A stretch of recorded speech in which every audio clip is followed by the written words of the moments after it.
All righty. Welcome everyone to John, are you ready? I always forget. Sorry. Okay. Welcome everyone to our regular Board of Trustees meeting of September 15th, 2020. We are back from our closed session. And I would like everyone to join me in the Pledge of Allegiance. And so we honor our flag of the United States of America, keeping in mind those who fought for justice and freedom, and reflecting on those who have lost their lives through COVID or have been taken ill, and especially too, or as well as the healthcare helpers that care for those, and as well as the reflecting on those who are fighting fires right now, our firefighters, our first responders, and those afflicted or affected. So please stand and join me. And we're going to face Amber Houston's flag right there. Ready, begin. I pledge allegiance to the flag of the United States of America and to the republic for which it stands, one nation, under God, indivisible, with liberty and justice for all. Thank you. And reflection is the theme. As I've been going out and, well, as I've been staying in my living room and attending the back to school nights, I've just been reflecting really, truly how remarkable our district is, where we were just, months ago, just where we were weeks ago. And look, these amazing, innovative back to schools, the amazing work of our administrators, the amazing work of our teachers, really taking on the challenges of having to learn and relearn skills that they never really thought they were going to have to pull out of their toolkit. It's just been amazing. Our classified employees who we cannot run a school district without. And parents, we thank you for, again, trusting us and sticking with us, sticking by us, and helping out your students, and also, thanking our instructors, our teachers as well. So with that, John Dewey says, keeping all of those reflective moments in mind, he says, we do not learn from experience, we learn from reflecting on those experiences. So one moment, please.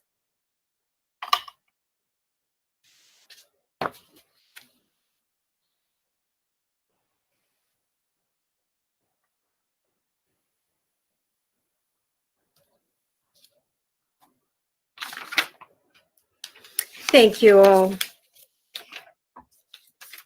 And now we will have our closed session report by the clerk of the Board of Trustees. Ms. Smith, please, if you will.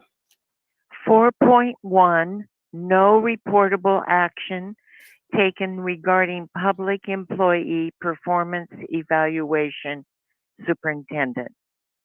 4.2, no reportable action taken regarding negotiations. 4.3, no reportable action taken regarding personnel. 4.4, no reportable action taken regarding existing litigation. 4.5, this item was pulled prior to the adoption of the agenda. 4.6, no reportable action taken regarding existing litigation. 4.7, no reportable action taken regarding pending litigation. 4.8, the Board of Trustees, by a vote of 4-0, with Mr. O'Neill abstaining, approved amending the complaint in the existing litigation to add additional defendants. Documents will be available upon filing of the amended complaint. 4.9, the Board of Trustees, by a vote of 5-0, approved the settlement agreement with student, providing up to $6,000 in reimbursements. Thank you, Ms. Smith. And item point 6, introduction of guests. We just love having everyone here, and we appreciate you. I can't see all of you, but we appreciate you being here. Moving on to our reports of the associations, and I'm just going to call them out of order, so be ready. How about CSEA?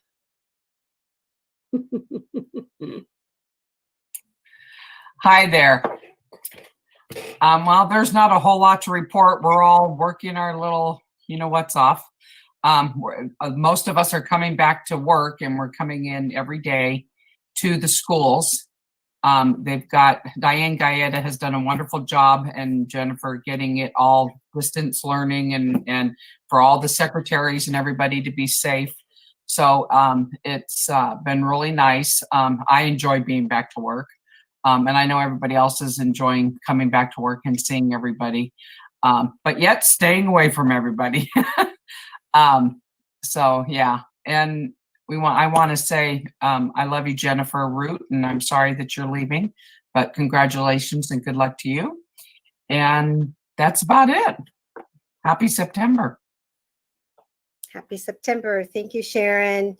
Is anyone here representing MMA?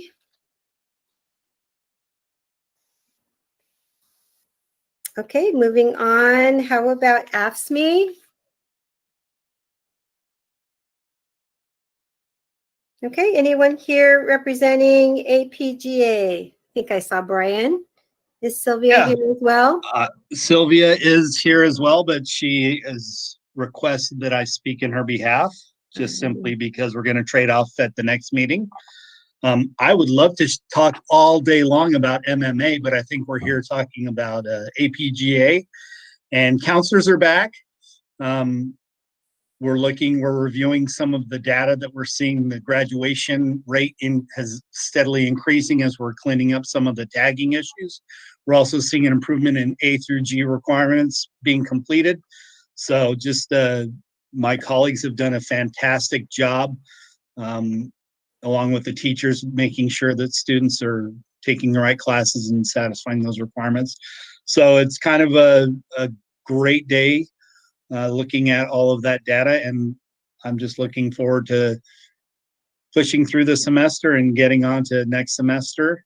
First quarter's right around the corner, so we're plugging away. Thank you so much, Brian, and we appreciate all the work. All righty. Is anyone representing ASTA here? Yes, thank you, Ms. Randall Trejo. I also put out best wishes to Jennifer Root with all the work she has done here in Anaheim, and wish her luck out in Menifee, and I'm sure she'll have as much success there as she did here. My report today, I wanted to first just say thank you and show appreciation to the district and their bargaining team.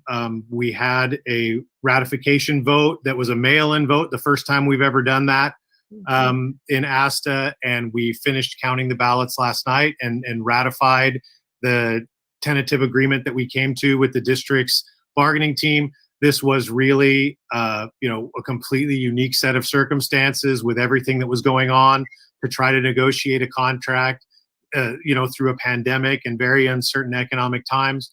So appreciative that we could all get through that.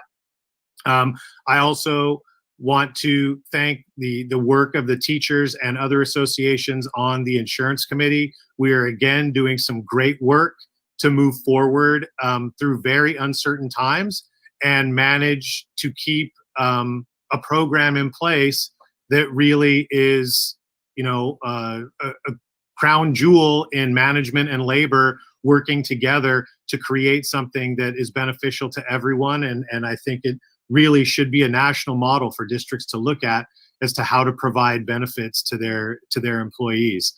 I also want to thank the district. I greatly appreciate the decision to move forward with the SERP.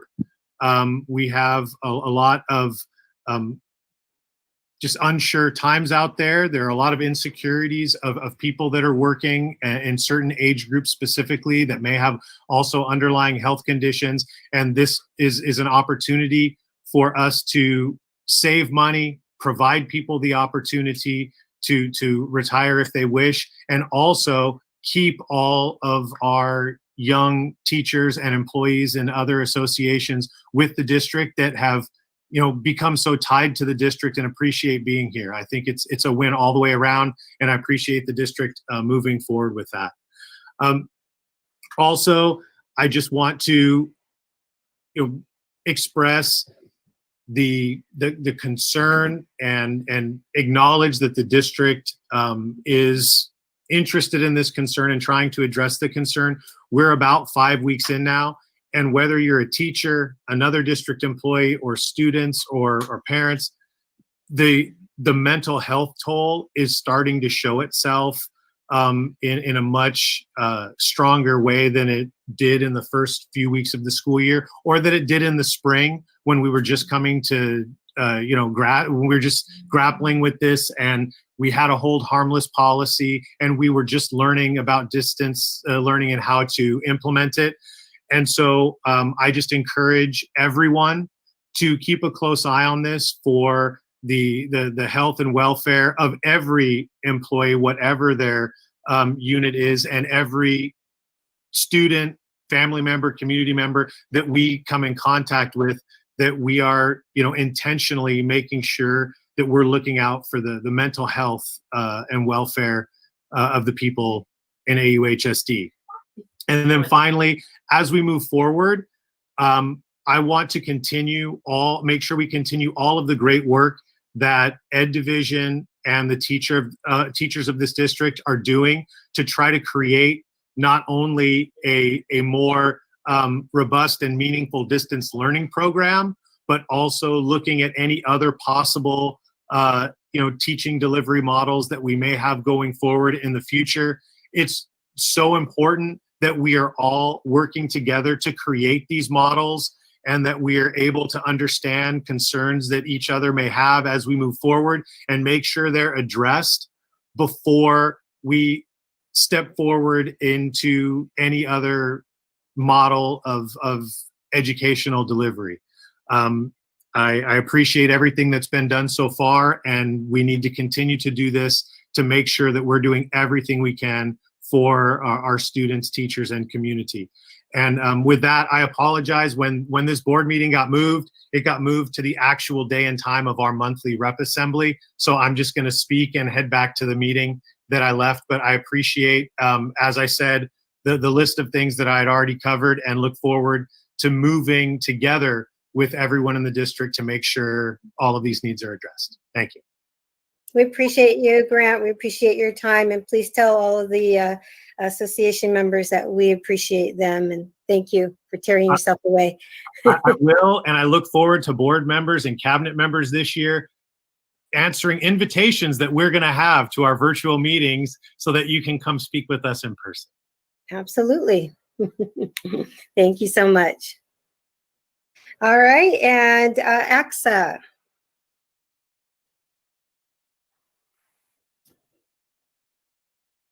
Okay, did anybody see Hilda? All right, moving on to our Parent Teacher Student Association report. Sarai Cruz Perez, are you here?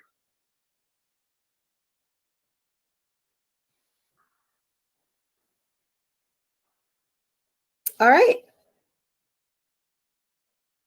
Moving on to 8.1.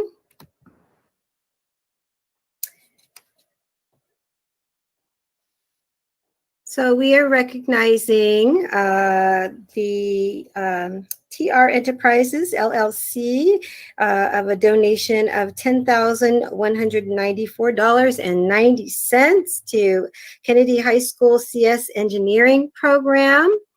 Is Tim Nguyen? Are you on? I will ask you to speak in just a minute. I wanted to read something before that. Alrighty, so Tim Nguyen co-founded Meridian Link, which provides technology for financial institutions across the U.S.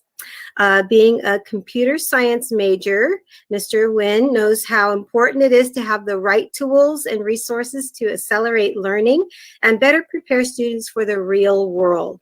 He is honored to respond to a need that is vital to the continued development of the AUHSD students in a time where technological needs is of utmost importance, and don't we know it? And on behalf of the district and all of the Board of Trustees, we thank you for your generous donation. Mr. Nguyen, can you say a few words, please? Hi, hello. Hi, everyone, and great seeing some of you guys again. Well, I just want to say that you guys are doing a great job on the Cambridge Virtual Academy, as well as all the other distance learning programs. So I just want to say thank you for the opportunity to make a difference. Thank you. Well, you are, and we certainly appreciate it. Thank you. We appreciate your partnership. It's been invaluable. Yep. Okay, and item 8.2.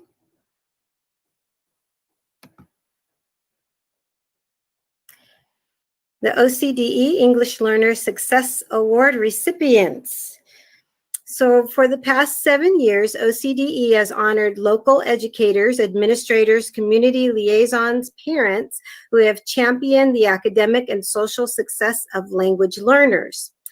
The Board of Trustees will recognize Debbie Pham, Vietnamese Dual Language Immersion Academy teacher at Magnolia High School, and Mary Jo Durkin, then counselor on special assignment and now assistant principal at Cypress High School, who were honored as the OCDE, I should say Orange County Department of Education 2020 Annual Language Learner Success Awardees. And I will ask the two of you to come on and speak in just a moment as well. So Debbie Pham is the first secondary level of Vietnamese dual language immersion DLI teacher in the United States.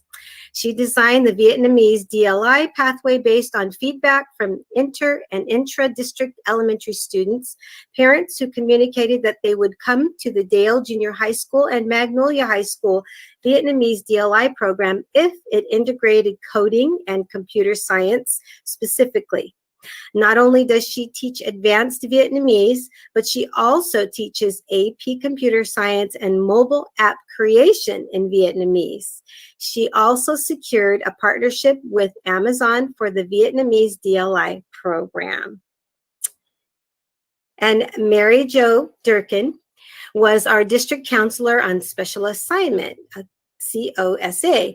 At the time of the nomination and award, in her role as COSA, she worked diligently to create access, opportunity, and successes for our emergent bilingual students, as well as all students. She built the counselor's capacity to better serve the needs of our students and their families by building systems around both junior high school and ninth grade English learner family conferences. She served on both the English Learner Task Force and Newcomer Task Force, generously sharing her counseling expertise. The work she accomplished in such a short time has made tremendous gains for all of our students, especially our multilingual students. So Debbie and Mary, we congratulate you on behalf of the Board of Trustees, and would you please say a few words?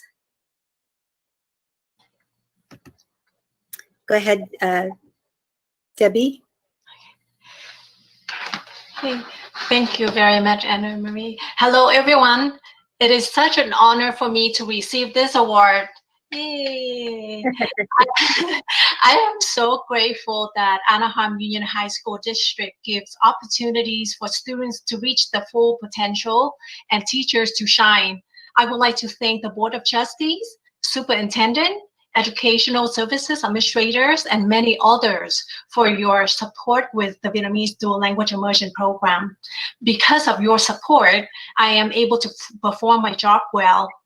This award symbolizes all the effort to increase the number of students at Magnolia High School and broadening the confidence of students in this program. I also want to give a special thanks to Dr. Brian, who nominated me for this award and has been giving me guidance every step of the way to reach a stage where I can proudly receive this award as a mark of my achievement.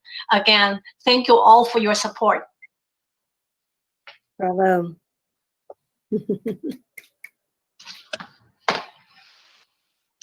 I just want to say thank you, Dr. Bryant, for the nomination. I too received the reward. I'd like to accept it on behalf of actually all 62 school counselors, because they're the ones that did the work that was required to make sure that we are really taking action and building capacity with each other in our grade level collaborations, so that our emerging bilinguals are really closing that gap and succeeding. So I really want to dedicate this to all of them and their supports. I have to let you know that a long time ago, I was able, and I go every year to Los Posadas at the border.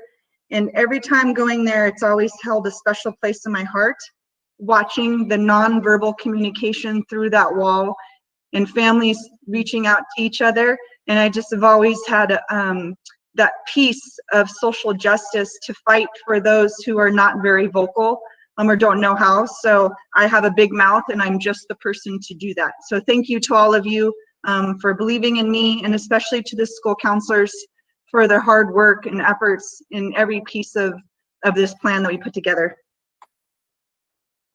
Bravo.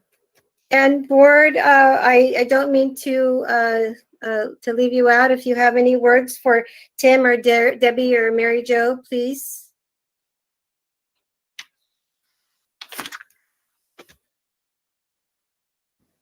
They're going to be shy today. All righty. Well, we congratulate you so much. We're so lucky to have all of you. Okay, moving on to our public comments. So opportunities for public comments occur at the beginning of each agenda item, and at this time for items that are not on the agenda. Just please note this is a little bit of different format, but board members cannot immediately respond to public comments as stated on the speaker request. Thank you, Trustee Randall Trejo. We do have a few public comments this afternoon. The first comes from Christina Leos, who is a district resident. My name is Christina Leos, and on October 11th of last year, I, along with two friends of mine, was racially profiled by a teacher and multiple administration positions. This occurred during an annual volleyball game of which many people were in attendance. We were accused of having drugs and alcohol on our persons without any reasonable suspicion or evidence. Not to mention, we were sitting in a large group with about 8 other people, but happened to be the only 3 darker-skinned Hispanic women. They sneakily pulled us out of the game without explanation and in front of the entire gym, which was packed with students. We were later pulled into an office to be searched, again without reasonable suspicion. This was so overwhelmingly uncomfortable and violating. In response, we decided to file a formal complaint after getting nowhere with the principal, who was incredibly insensitive and nonchalant about the situation. The complaint launched an investigation, which was poorly done overall. It was difficult to get in touch with district admin in the first place, and the interview portions were done months later, which made it difficult to recall specific details. Also, interviews were done at random, with no heads up and in the middle of the school day. It was incredibly stressful for all for a report that was also late, way past the 60-day margin that was promised. that communicated that nothing was being done, not even one apology, which was the absolute bare minimum that we had asked for and had been also promised by the superintendent. I understand promises can be difficult to fulfill, but deadlines, professionalism, and respect for your students should be guaranteed. I hope that my story can spark some change within the way things run in the future so that no one else will have to experience the same humiliation and insensitivity. The next comment comes from Leon Levong of Anaheim concerning ethnic studies. My name is Leon Levong, and I'm an 11th grader at Savannah High School. With a lot of the things that are going on recently in terms of racial disparities, I truly believe that AUHSD as a whole would benefit from a reformation in our educational standards in terms of mandating the teaching and learning of ethnic studies. As president of the Asian Pacific Island and Culture Club at Savannah, I noticed that many students are interested in learning about cultures different from their own. I would have students eager to learn more about Japanese, Chinese, and even Cambodian history, whether it be something relevant or something old. This shows that many of us are willing to even join a club to understand the different ethnic backgrounds in Asia. In addition, having ethnic studies as a requirement would promote one of the students' learning capacity, globally aware and culturally competent. There are many benefits and reasons why ethnic studies should be a mandated requirement in our A to G requirements. So why can we not work on implementing that and ensuring that our future generation becomes more educated and aware of the various backgrounds in our world? I can assure you that our club, APICC, seems to be the only place at Savannah where minorities such as me get some sort of representation, and is sad that a club has to shed light on these underrepresented minorities. We need to start implanting change now so we can have results in the future. Thank you. Our next comment comes from Emily Bowie, also a district resident concerning ethnic studies. Hello, Board of Trustees.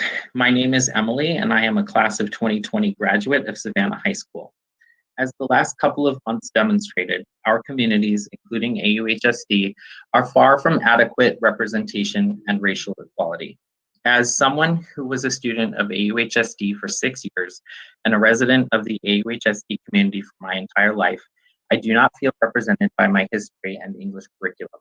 It's incredibly disheartening to go to school every day among a district of nearly 96% minority students with rich, complex cultural backgrounds and not get to see our stories represented by the textbooks.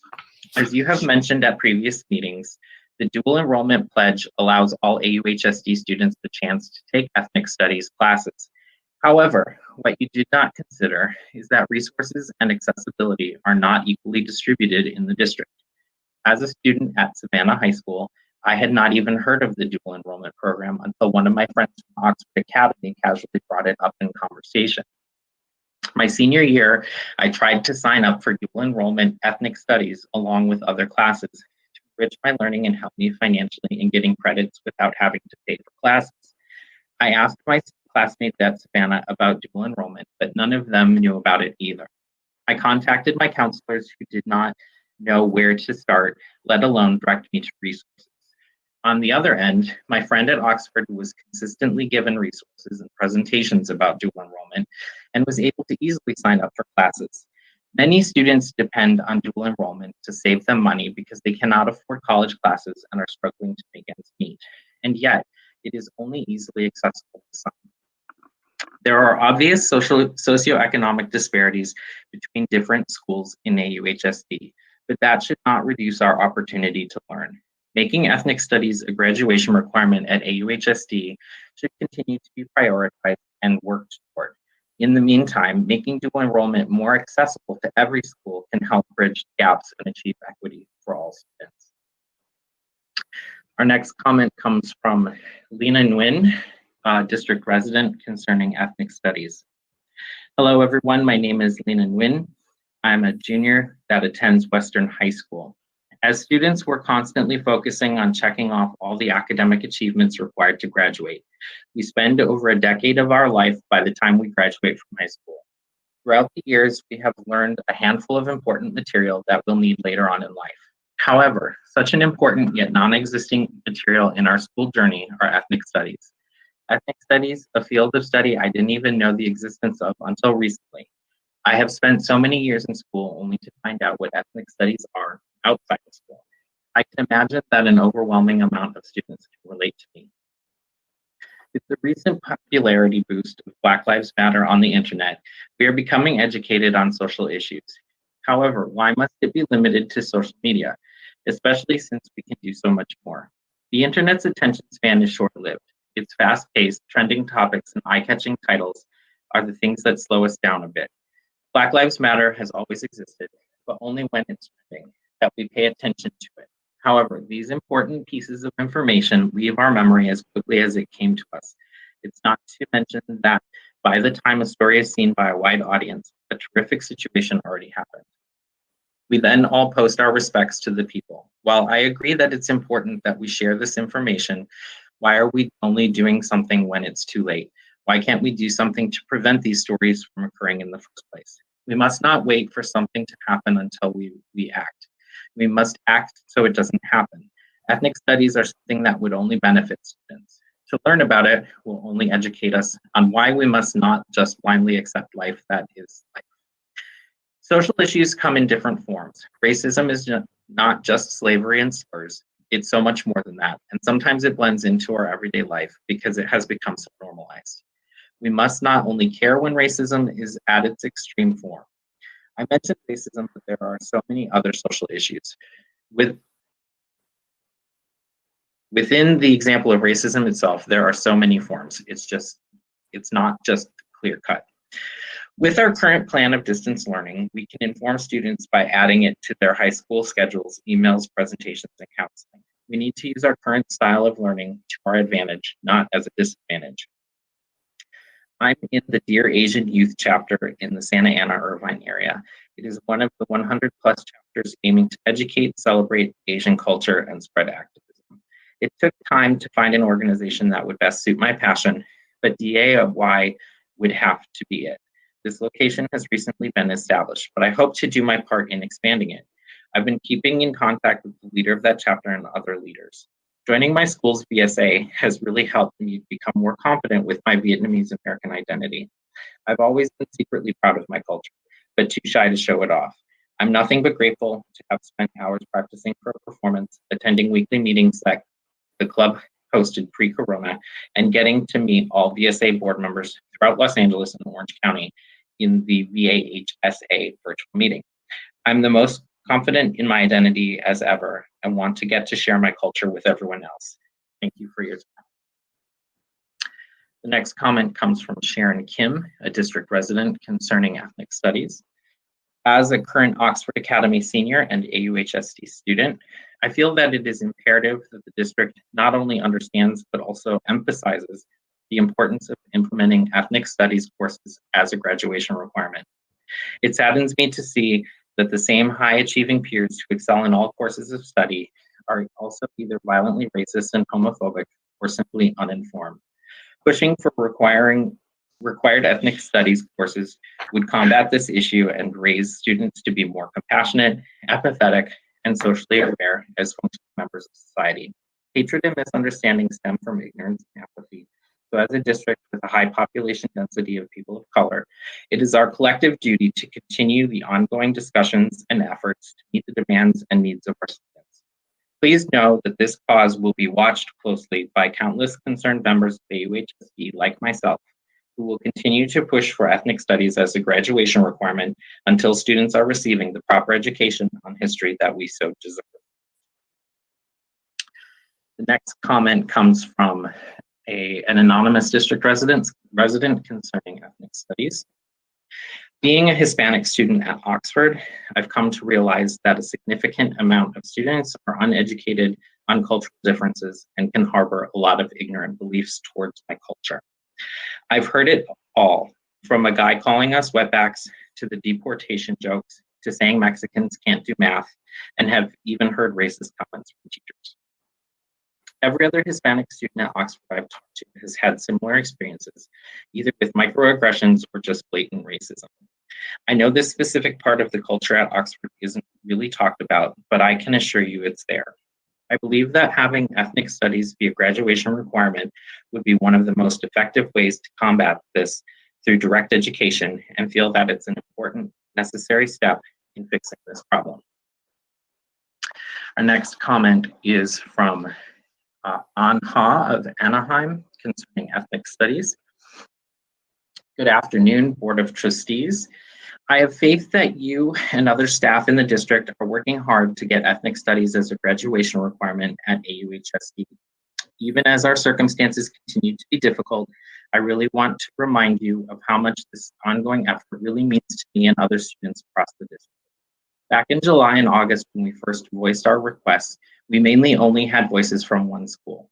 In a matter of weeks, we've gathered support from students, teachers, and community members across the district, including Lexington, Cypress, Magnolia, Western, Kennedy, Savannah, Loera, Anaheim, and Catawba.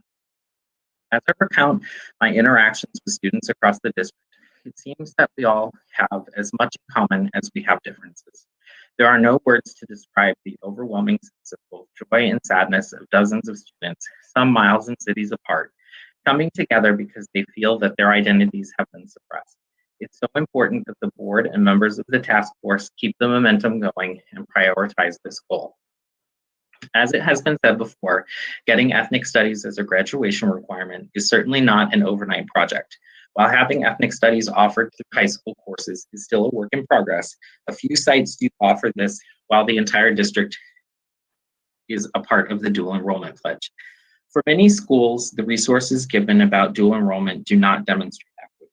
Signing up for classes is much more difficult for students who have not been informed about the program.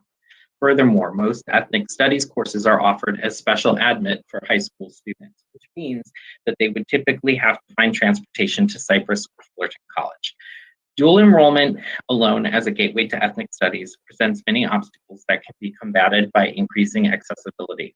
For example, offering dual enrollment integrated into regular school schedules at every site can improve the current circumstances and make ethnic studies more accessible. However, it will not have nearly the same impact as making ethnic studies a graduation requirement. Utilizing the ethnic studies curriculum from sites that already offer it, such as Anaheim High School, can be another potential approach.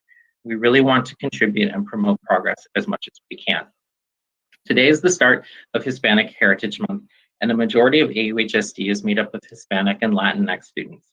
As my comment is being read aloud, I have had the honor of participating in a Zoom meeting with civil rights leader Dolores Huerta, who worked alongside Cesar Chavez and Martin Luther King during the civil rights era and Chicano movement. Huerta is now 90 years old and remains a champion of justice, humanity, and empowerment. It is unimaginable to me how different my reality and upbringing might be had I been taught earlier about Dolores Huerta, Yuri Kochiyama, Angela Davis, Corky Gonzalez, and hundreds more historical figures that represent my community. Ethnic Studies offers historical, cultural, and intersectional representation for all students. Please keep us updated and continue doing everything in your power to meet our needs. This effort in AUHSD is something that we truly want and stand by, and we will continue to show up for ourselves and each other until adequate changes have been made. Our last comment of the afternoon comes from Gwyneth Torion, district resident, regarding ethnic studies. My name is Gwyneth Torion. I'm a senior at Anaheim High School. I immigrated to America at a young age from the Philippines. Moving into a community that was predominantly Latinx, primarily Mexican, of course I picked up on some of the language and got to experience some of the culture. Though I couldn't exactly experience home of the Philippines, I grew to accept and understand our similarities to Latinx culture. However, it was never the other way around. It was difficult to be the only Asian, let alone Filipino, in a classroom setting. There was never an effort to understand my background the way I was pushed to for Latinx culture. As a larger scale, there was never an effort to understand additional cultures of Asian, African, and other Latinx descent. This is an issue as it generates ignorance and prejudice against those specific cultures that they will inevitably be exposed to in the future. I want to push for ethnic studies as an offered class at Anaheim High School, as well as a graduation requirement. There have been ethnic studies courses, but promotion was severely limited and participation was scarce. Having a school with any predominant race or ethnicity is bound to create prejudices on minorities there. This goes for any school that's predominantly Latinx, Asian, African American, and overall lacks any sort of diversity. There should be an effort to expose and educate on all cultures and ethnicities. It is true that dual enrollment to take an ethnic studies course at a local community college is offered for various campuses. However, at Anaheim High School, there isn't enough emphasis on it from administration and counseling. There aren't workshops being publicized to guide through the application process or the real benefit of taking dual enrollment courses. Even without the impacts of the coronavirus, dual enrollment has been difficult for those generally low-income individuals as they lack resources for transportation or adequate internet support to successfully participate in these courses. That is our final public comment of the afternoon. Thank you so much. Mr. Superintendent, did you want to speak? I'd like to just quickly acknowledge the students, the student voices, and the district is listening. Thank you for your comments. We are taking it very seriously. Thank you.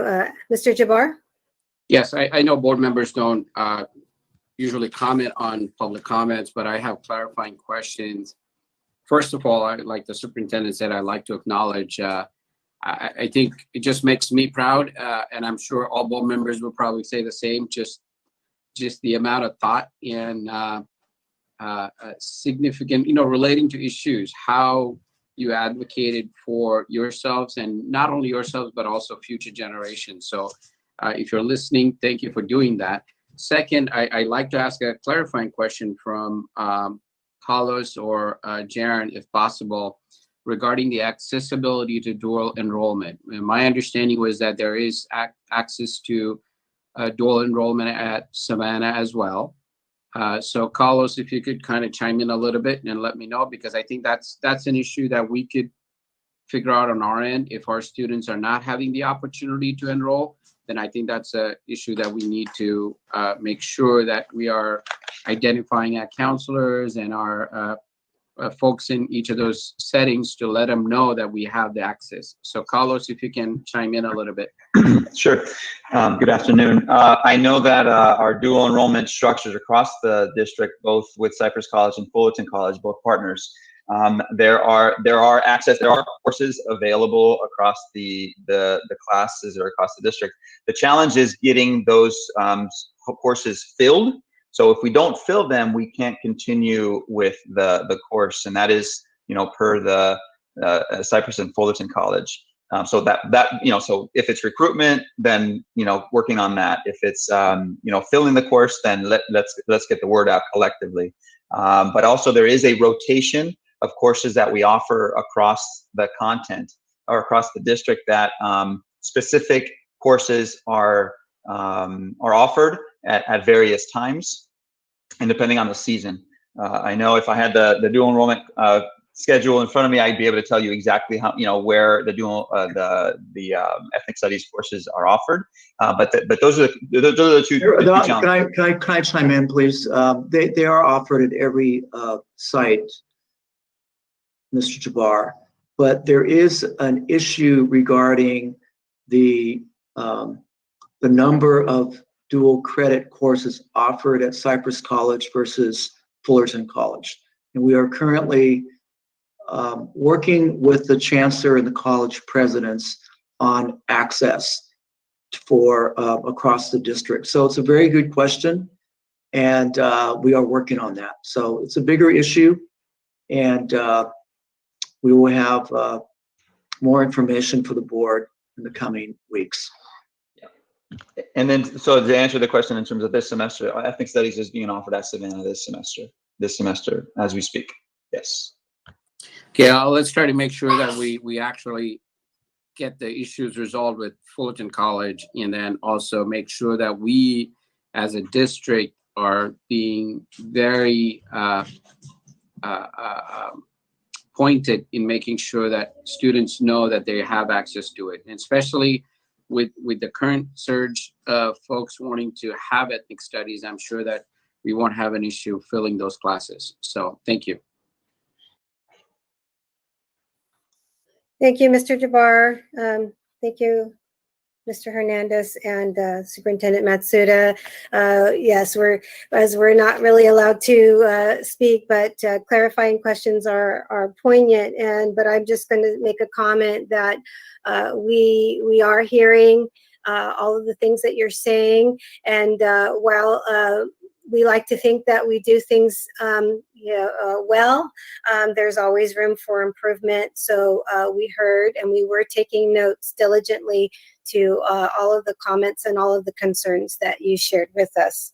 So thank you very much. We really appreciate you writing, and you all write so well. It's just amazing, amazing. So moving on to our presentations, the introduction of the 2020-21 student representative to the Board of Trustees. Yes, we're so excited. So I'm going to build the excitement even more, and I'm going to turn this over to Mr. Ron Hoshi. Good afternoon, everybody, and welcome board and cabinet. It's my honor to present the 2020-2021 student ambassadors.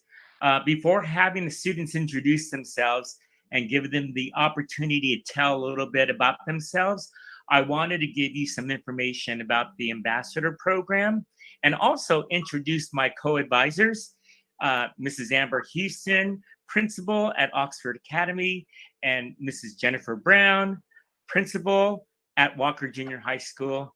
I love working with these ladies, and we make a really good team. So about our ambassador program, we are celebrating 20 years. Wow, the program is unique, really, in California high schools. And it was the brainchild of Jan Billings, and it's fashioned after the Disney's ambassador program, which grants team members the honor of representing the corporation in worldwide appearances. Our student ambassadors maintain a strong connection to their Disney counterparts, and through the etiquette and business training that they provide for us every year. So we're looking forward to that training with them. And for the past decade, we have selected one ambassador from each of our high schools, widening the program that was suggested by board member Anna Piercy. And Anna and Anne Marie, I want to thank them for helping us select this year's ambassadors. And this year we have a complete team, including ambassadors from Gilbert and Cambridge Virtual Academy. So we're really proud of that. Hey, Ron, yes. Madam President, I think we're on 10.1 where we're introducing the student representative to the Board of Trustees. So I want to make sure that we're not mixing both, right? Right. No, so I'm going to introduce the student. I'll introduce the student. Thank you, Mr. Jabbar. So our students represent the 30,000 students, and they are the face of the district. They provide a student voice for each of our high schools to the administration and Board of Trustees. And in addition, the student leaders participate in the governance of the district through their membership on various committees and now newly formed task force. Okay, so the members of the ambassadors exemplify the sentiment expressed in our vision statement that we will graduate socially aware, civic-minded students who are college, career, and life ready. So leading our student ambassadors this year is our student representative to the Board of Trustees. And I would like her to introduce herself right now. And we are so proud of the work that they have done so far. So our student rep to the Board of Trustees. Hi, everyone. My name is Elizabeth O'Shea. I go to Kennedy High School, and I'm the student rep to the Board of Trustees this year. Thank you so much for choosing me. And before I say what I'm most excited about, I just want to say I'm thankful and proud of everything the ambassadors have been a part of thus far, from the COVID-19 projects we did over the summer to the civil and future planning discussions we've had. It's really been amazing, and I really can't wait to see what we can do with RSVP and support district initiatives and anything social as was said in public comments or what the students need and how we can support them. I'm really excited for this year, and I think what we can do even though we're virtual and it's online learning, we're going to do a great job, and we're going to try and support everyone in any way, shape, or form we can. Thank you so much. Bravo. Welcome, Elizabeth. Yay. Our virtual dais up here. We really appreciate all the work. You just really dove right in. And we thank you for taking that lead and leading all the ambassadors already this summer. We put you to work, and we put you through tough work. So we truly are excited to have you, and we honor you, and we thank you for accepting that the position. She didn't apply for the student rep. She was chosen because she just took all of us by storm, by surprise, and she was just an amazing student. And we thought, she's the rep, and she didn't even apply for it. So, alrighty, well, welcome. And now we're going to have each of the ambassadors just introduce themselves really quickly, starting with Anaheim High School.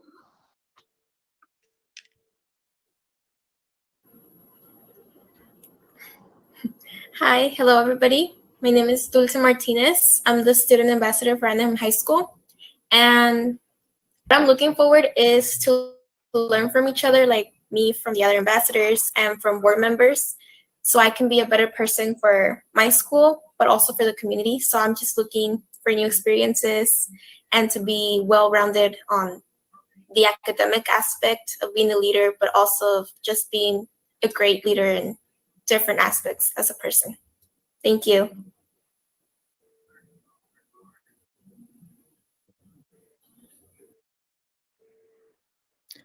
I believe if we're going in order, Cypress High School will be next.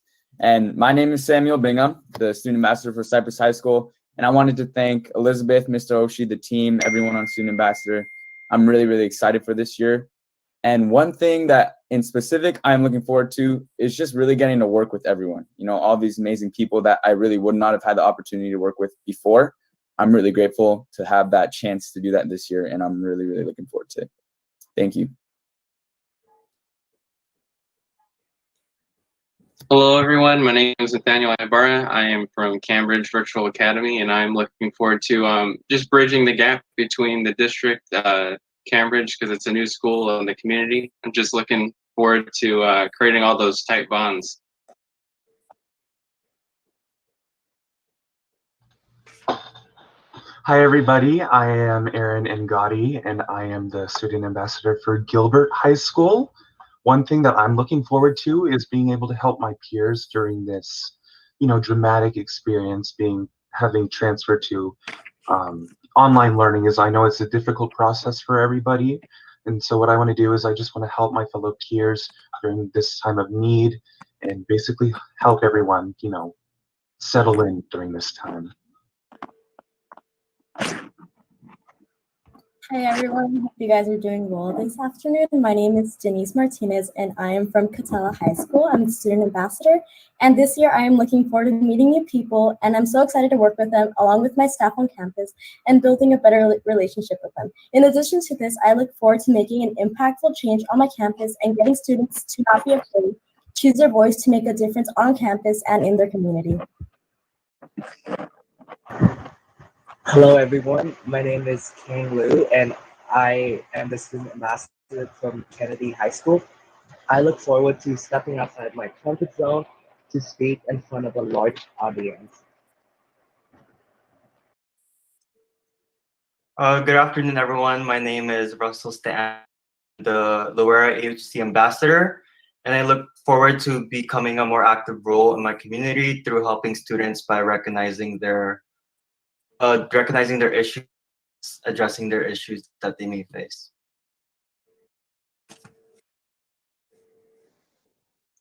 Good afternoon, everybody. My name is Ivan Ayala, and I am the student ambassador for Magnolia High School.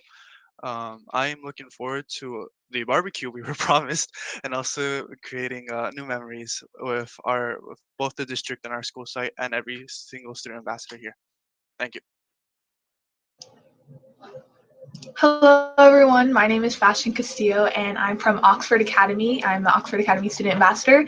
This year, I'm really looking forward to making sure that our student voices are being heard in either a virtual or in-person setting. And I just want to make sure that students' opinions are being valued and that they have the opportunity to share their opinions and maintain connections between students, staff, parents, and administration despite our current circumstances. Hello, my name is Natalie Moreno. I'm the student ambassador representing Savannah High School.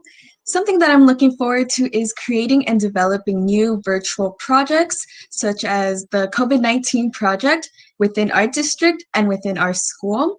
I'm also looking forward to creating positive change through developing RSVP at my school. Thank you. Hi everyone, my name is Krish Patel and I'm the student ambassador for Western High School. Something I've been looking forward to was to make a positive impact not only on campus, but also in the community. I plan to do this by implementing the COVID projects that we did during our summits. I feel like it's an amazing resource for not only students, but their families also to reach out to anyone they want to in times of need. So we just want to thank you again for the opportunity to work with district officials and serving on committees and being the representatives at district functions, hopefully sooner than later. And I just want to let you know that these kids are going to really make a huge impact within the district this year. Thank you, President Trejo. Thank you, Mr. Hoshi. Wow. Go ahead, Anna. Yeah, I want to just welcome them all aboard. Good group of kids, and I'm really happy to see someone from every school. This is great. I always felt that we needed each campus represented, and we are doing that, and I really am glad to see that.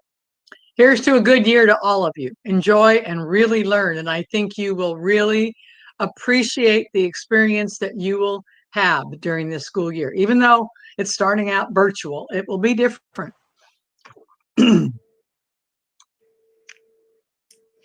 Okay, we're going to be signing off right now because we have an ambassador meeting tonight. So we got lots of work to do. So I know it. He puts you through the ringer, doesn't he? They're all nodding. But this is going to be a wonderful experience for you. And already the work that you've already been doing thus far, we are so enamored with all of you. And we wish you the best and we welcome you to your new post. And wow, it's going to be a ride. Thank you. Bye. Bye-bye.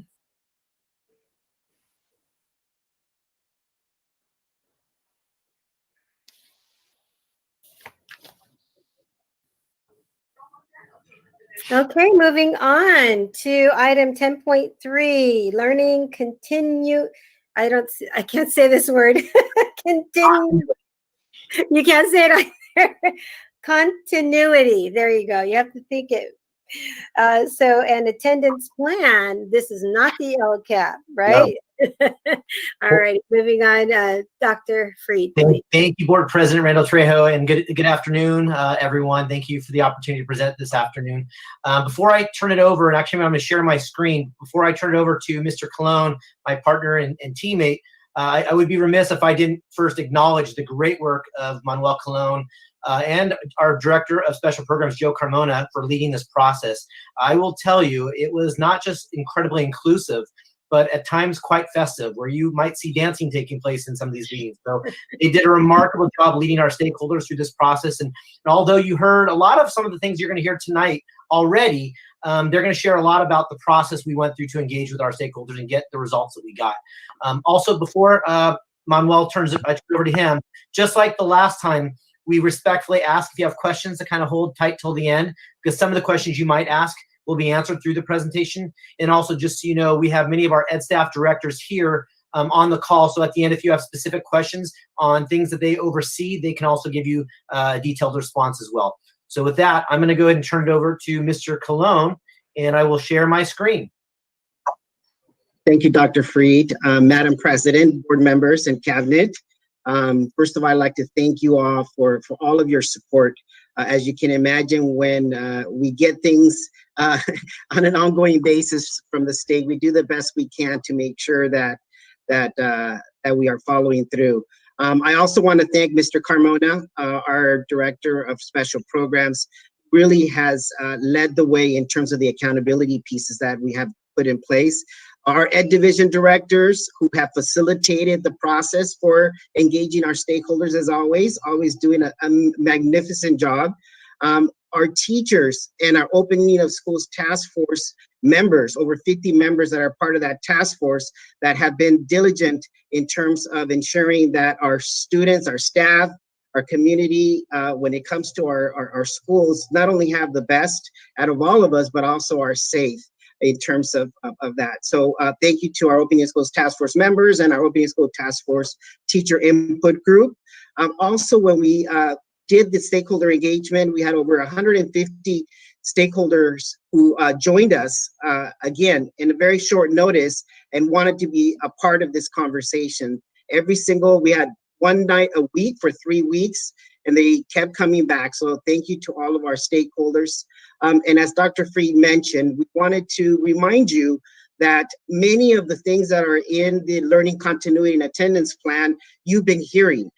We've been presenting to you every month. We also we did a study session back on July the 2nd. So many of the things that are in the plan have already been presented to you on an ongoing basis. So this really is a culmination of a lot of those things that we have been addressing since this all began. So as you said, Madam President, this is not the LCAP. Dr. Freed, if you can go on to the next slide. This is not the LCAP or the Local Control and Accountability Plan. It's what we have been used to and what we have been doing. As you know, in the spring, this was something that we were supposed to complete and we're not able to complete because of COVID. And so the state then asked the sites or the districts to create a different kind of a plan, also with the same acronym, but very different in lieu of the LCAP. So the new plan is now called the Learning Continuity and Attendance Plan. And really it is a process to inform, is a process to engage our community, to ensure that we are all on the same page on how we are addressing COVID-19. And that we are doing it together as a school community, that we are ensuring that we're stewards of public trust, public funds, and public safety, that we are understanding the what and the how and the why of what we are doing. And as we've always said, what has happened is unprecedented, and we are flying the plane as we're building it. So this truly is what this plan is intended to do. It's intended to bring everybody together on an ongoing basis to continue to ensure that we are all on the same page. So this plan is intended to memorialize that planning process that is already underway, as I mentioned, which you have been hearing for the 2020-2021 school year. It is about addressing those learning gaps that we know existed since we went out on March the 13th. It is also about conducting meaningful stakeholder engagement, and stakeholder engagement is everything that we have been doing. I want to assure the board that since we started back in April with the Opening Schools Task Force, it is what the state has intended. We just innately started to do it because we knew that was the right thing to do. So for us, that has been a critical piece of this planning. It is also about maintaining transparency. And as all of our association presidents know, they have been a part of every single meeting that we've had since the beginning as we move forward into our implementation of our plan. And addressing the needs of the unduplicated pupils. This has been a key of the state to ensure that we are focused on the students that are most in need, are unique or have unique needs, including our students that are experiencing homelessness. All of this has been key in ensuring that this plan is completed. We have used the framework from the MTSS, again, looking at all students, looking at some students, and then looking at specific groups of students in terms of the needs that they have. So again, we've used this framework as we've approached it. I think our stakeholders are very familiar with it because that's how we've addressed our LCAP. So it was very easy for us to transition into this new plan. Our funding, as you know, has come to support what we are trying to do, or what we are doing. We have received additional funding in addition to our LCFF funding, our learning loss mitigation funding, federal and state funding, to really support in the efforts in ensuring our students have what they need, as well as our staff. As we mentioned, with our learning continuity and attendance plan, we started this back in April with the Opening of Schools Task Force. We also created a teacher input group. This teacher input group, I want to just mention and share how proud I am of this group. We have been meeting every single week since we started to really address all the complexities that come with the instructional piece, as well as what's happening in preparation for in-person instruction. We have representation from every school site, and it's an ongoing process. Every week we bring up new issues, we bring in new group solutions as a group, and then it's helping to have our stakeholders understand what we are doing. We also provided a survey to our parents and our staff in mid-July, which really helped to get a little bit more of the broader community's input in terms of not only what they were experiencing, but also what they were wanting to happen. As I've mentioned, we have been presenting to the board on a monthly basis an update, which I hope you have found very meaningful and informative. And we also presented to the board a pretty comprehensive study session back on July the 2nd. All of these components were embedded into the legislation in terms of what the state intends to be our stakeholder engagement. The other piece that's really unique to us, so I also wanted to mention that the template that was released by the state for this plan really didn't come out until August the 1st. So it's given us about a month to put together this plan in terms of the submission. But I wanted to say that one thing that we are very proud of in the Anaheim Union High School District is our stakeholder engagement that we use for our LCAP. It was really easy for us to shift with what we've been doing to what we needed to do as part of this learning continuity and attendance plan. So we did. And I will say that from what we understand, we're probably, if not the only district in the state, one of the only districts in the state that actually did this type of stakeholder engagement. We had over 150 members, as I've mentioned, from the beginning. The way these were selected is we invited every single member that was part of the Springs LCAP process, our stakeholders. We invited everybody that participated in the first couple of meetings that we did. And from that group, this new group came on, and it was representative of all of our stakeholders. The very first meeting was on August the 20th. It was a whole group meeting where we laid the foundation, explained the why, shared what we had been doing, and then what the intent of the law and what was required of us. From there, we divided into focus groups or small groups, which I'll explain in a minute what they were. And then each group had a task to complete. And then on September the 3rd, each group presented their outcomes in terms of their discussions that they had. I want to just, again, thank all of the stakeholders that participated, and it truly validated the work that we've all been doing in terms of the preparation for the reopening of schools. And then it led us to today. Today is really the celebration of that in terms of presenting to you the Learning Continuity Attendance Plan, which then you will then adopt on September the 24th.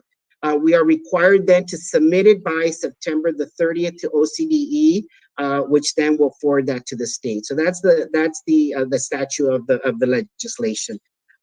Again, we're super excited of the work that has been done, because we all believe in it, and we all understand that not only is this something that is a requirement, but we believe that all of us have a stake in it. So with that, I want to share some information that you're very familiar with in terms of the results of the surveys that we did with our parents and our staff. From that survey, we did initiate and identified some very specific needs as it related to the learning continuity and attendance plan. From our parents, we identified that technology, access, and support was very critical in terms of what they felt as a need. Tutoring and academic support was another need they identified. And then the mental health support, which is very critical. We've seen over and over again and heard about it today, that it is something that will continue to be a need for our students and our staff. Our staff needs, they also identify technology access and support. They identify professional learning. This was a new instructional model that, you know, for all of us that have been in education for many, many years, have never seen. So how do we then adjust and support our staff? So professional learning was another need, a key need that our staff had identified. And then appropriate materials and platforms in terms of technology, in terms of how to engage students. And finally, mental health was also on the staff's list in terms of needs. From there, as you know, we began to purchase the things that we needed. With the additional funding that we received, we acted quickly. Because of the planning that we had already had, because of the conversations that we already have been having, it was very easy for us to pivot and to act quickly, because all that planning had already been done. So we purchased additional technology, computers, hotspots for our students, software that was going to be required and necessary for our teachers. We hired additional tech support, our coaches. Our teachers are amazing. They have been collaborating nonstop in terms of supporting each other. In our SPSAs that we've been going out to the sites, that's the first thing everybody says, how valuable they feel in terms of each other and how connected they feel, even though it's virtual, with their colleagues because of that collaboration. But again, our tech coaches are instrumental in ensuring that our teachers have that additional support.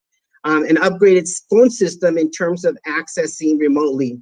In terms of our academic support, we quickly moved to professional learning, as you know, in training all of our staff for this virtual learning. We also implemented credit recovery to ensure that our students were not falling behind, fall boot camps, and support for our visual and performing arts, because we knew what the guidance said, and we knew immediately from our teachers what they felt our students would need. So we quickly purchased what they needed and were able to get those kits to our students, as well as additional instruments. We also began to construct our implementation of our virtual parent learning walks and our virtual parent learning academies, leadership academies, which will be starting, I believe, this week or within very shortly by all of our family and community engagement specialists. And then we also hired additional tutors. Over 100 tutors have been hired to support our students academically. In terms of mental health, as you know, we've also added social workers to all of our supports, as well as additional counselors. It was loud and clear from our stakeholders that the mental health was a big priority. And so this was a response to that. Mindfulness training has been expanded, both for our teachers, our staff, our parents, in terms of support, as well as additional counseling hours that our teachers and our counselors are now really being targeted in terms of the special populations that need additional support. For our students with disability and our English learners, we've expanded extended learning through our Saturday Language Academy, our expanded progress monitoring for both our students with disability and our English learners, so they didn't fall behind, and that we were constantly monitoring how they were doing and what needs they have, as well as added psychologists in terms of mental health and academic services, as well as speech and language pathologies. All of this happened very quickly, as I mentioned, because of the planning that we had already been doing. So in terms of the stakeholder engagement, as I shared, it was easy for us to construct the process because of what we had been doing with the LCAP. We quickly mobilized to invite our stakeholders. We quickly mobilized to define the process and to continue to engage our stakeholders in providing the input that we needed to complete this process. It did mirror, like I said, the LCAP process, and it really provided an opportunity to celebrate all the great work that we were doing. Because it mirrored the LCAP process, we provided translation in English. We provided translation in Spanish, Vietnamese, and Korean to all of our parents who spoke those languages as well. So in terms of the groups, we really wanted to make sure that we touched on every aspect of the learning continuity and attendance plan. So when you see it, you will see that it's constructed in this way. It really starts with identifying the impact that COVID-19 has had on our school system. It also talks about how are we addressing the needs of special populations and unique students, support for students. It asks us to identify the learning loss and how we're addressing and the strategies that we're utilizing. It talks about the social emotional well-being and how we're addressing the well-being of our students. And finally, how are we engaging and outreaching when our students are not connecting? So all of these components is how the learning continuity and attendance plan is constructed. So with that, I want to share with you kind of the outcomes of each of the groups as they addressed it. And like I said, each of the groups had amazing discussions, really important. So this is just a summary of that presentation.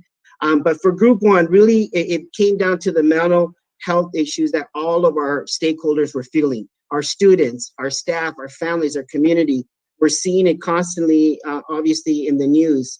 And so this came out loud and clear during the discussion of our group. Food, housing, employment insecurities, again, continue to be something that we all have felt either personally or know somebody that has these needs. The illness and death of families, that definitely has existed in our community. And so that fear is constant. And so that came out loud and clear. So these are all, this is, a true impact to all of our stakeholders. We also saw and heard the stress and the frustration related to the technology by our students, parents, and staff. This is something that was new to, or is new to all of us. It's something that obviously nationwide we're all addressing, but it was very clear that this is something that is an ongoing issue that, yes, we're addressing, we're all going through it, and we're doing the best we can, but continues to be a stress on all of us. So it was very clear in our discussions. The loss of activities and building community. How do we bring everybody together to build that community? Providing access to technology and also the nutrition services. And these are just some of the numbers in terms of technology. We have handed out over 15,000 Chromebooks to our students and over 7,000 hotspots. In terms of the nutrition, a big shout out goes out to our nutrition services. They have never stopped serving lunches to our kids and our families. So they have served over 1.2 million meals to our students. And so again, kudos to all of our staff from services. And then we also know that we have to be flexible. These are uncharted waters. And so we want to, again, thank our associations for working closely with us in terms of how do we change roles and how are we adapting? How are we repurposing responsibilities? Because these needs that we are seeing, we've never seen before, but we've been able to adjust and adapt with the support of our entire team, our associations included. Our group two really was about supporting our students, specific students, unique needs, our English learners, our students with disability. I want to thank Diana Fujimoto and Tracy Olson, our curriculum specialists for ELs and students with disability. They have been amazing superstars in terms of creating units and lessons and strategies that are going to help our students with disability and our English learning. They have embedded that in all of their professional learning that they've done. They're constantly thinking of new ways to support our students, and then sharing that with our teachers. As I mentioned, we've added tutors that will be supporting our students with disability and English learners, both embedded in classrooms as well as during our asynchronous days and after schools. the EL success monitoring, which is something that that we are adding as part of this. Our teachers have stepped up. They each have a group of students that they're monitoring on a regular basis and meeting with them and ensuring that they have what they need to be successful. And our Summer Language Academy, our Saturday Language Academy, which is an extension of our Summer Language Academy in partnership with Cal State Fullerton, again, an amazing support for our English learners. And again, continued professional learning. We have continued to also work with our sites, our EL and our SWD task forces. We've also added a foster youth task force. We are meeting with all of the schools within the next couple months. We've already started our site visits to ask those questions. How are you ensuring and addressing the needs of these special populations? So again, great work that's being done by all of our staff. Group 3 really addressed the learning loss. They talked about the assessment and how we're assessing in multiple ways. They talked about, really the strategies that are going to be needed, things that we already know, things that we already do very well, ensuring that we are engaging and supporting, that we are differentiating the instruction, that we are collaborating and utilizing our resources that we have with our partners, and that we have ongoing professional learning. Our teachers have been amazing, as I said, in collaboration. They teach each other. That's the best way to learn. And we're seeing that across all of our schools. Progress monitoring is essential. That's one of the biggest pieces in the legislation. How are we ensuring that no student is left behind? And so for us, we're really taking it to heart, not only with our structures and systems, but with the progress monitoring.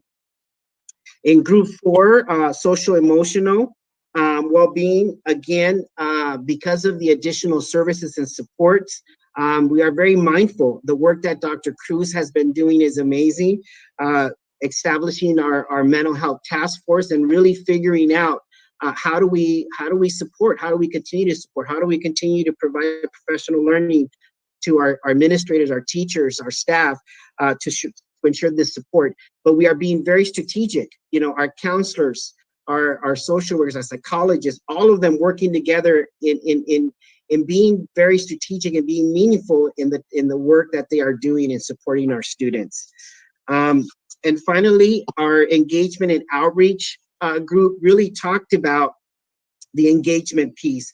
How are we ensuring not only that the instruction is meaningful, but really, how are we ensuring that the asynchronous is also as meaningful, engaging? So a couple of things that I just wanted to highlight in this piece is that the teacher week at a glance, that has been very, very critical, not only to ensure the students see what that week of work is going to look like, but for our parents and our counselors and our staff to see what does that mean in terms of the work that our students are doing on synchronous and asynchronous days. And again, our students, we have high engagement. We are, over 90% of our schools, all of our schools have 90% attendance, some of them as high as 95 to 98%. And this is because of the work that our teachers are doing and really engaging our students. We have established a process for accountability process for that engagement. We are taking attendance every single day of school. We are meeting with the students in person every single day. When the students are not attending class, we are making phone calls or auto callers going out as it's always been done.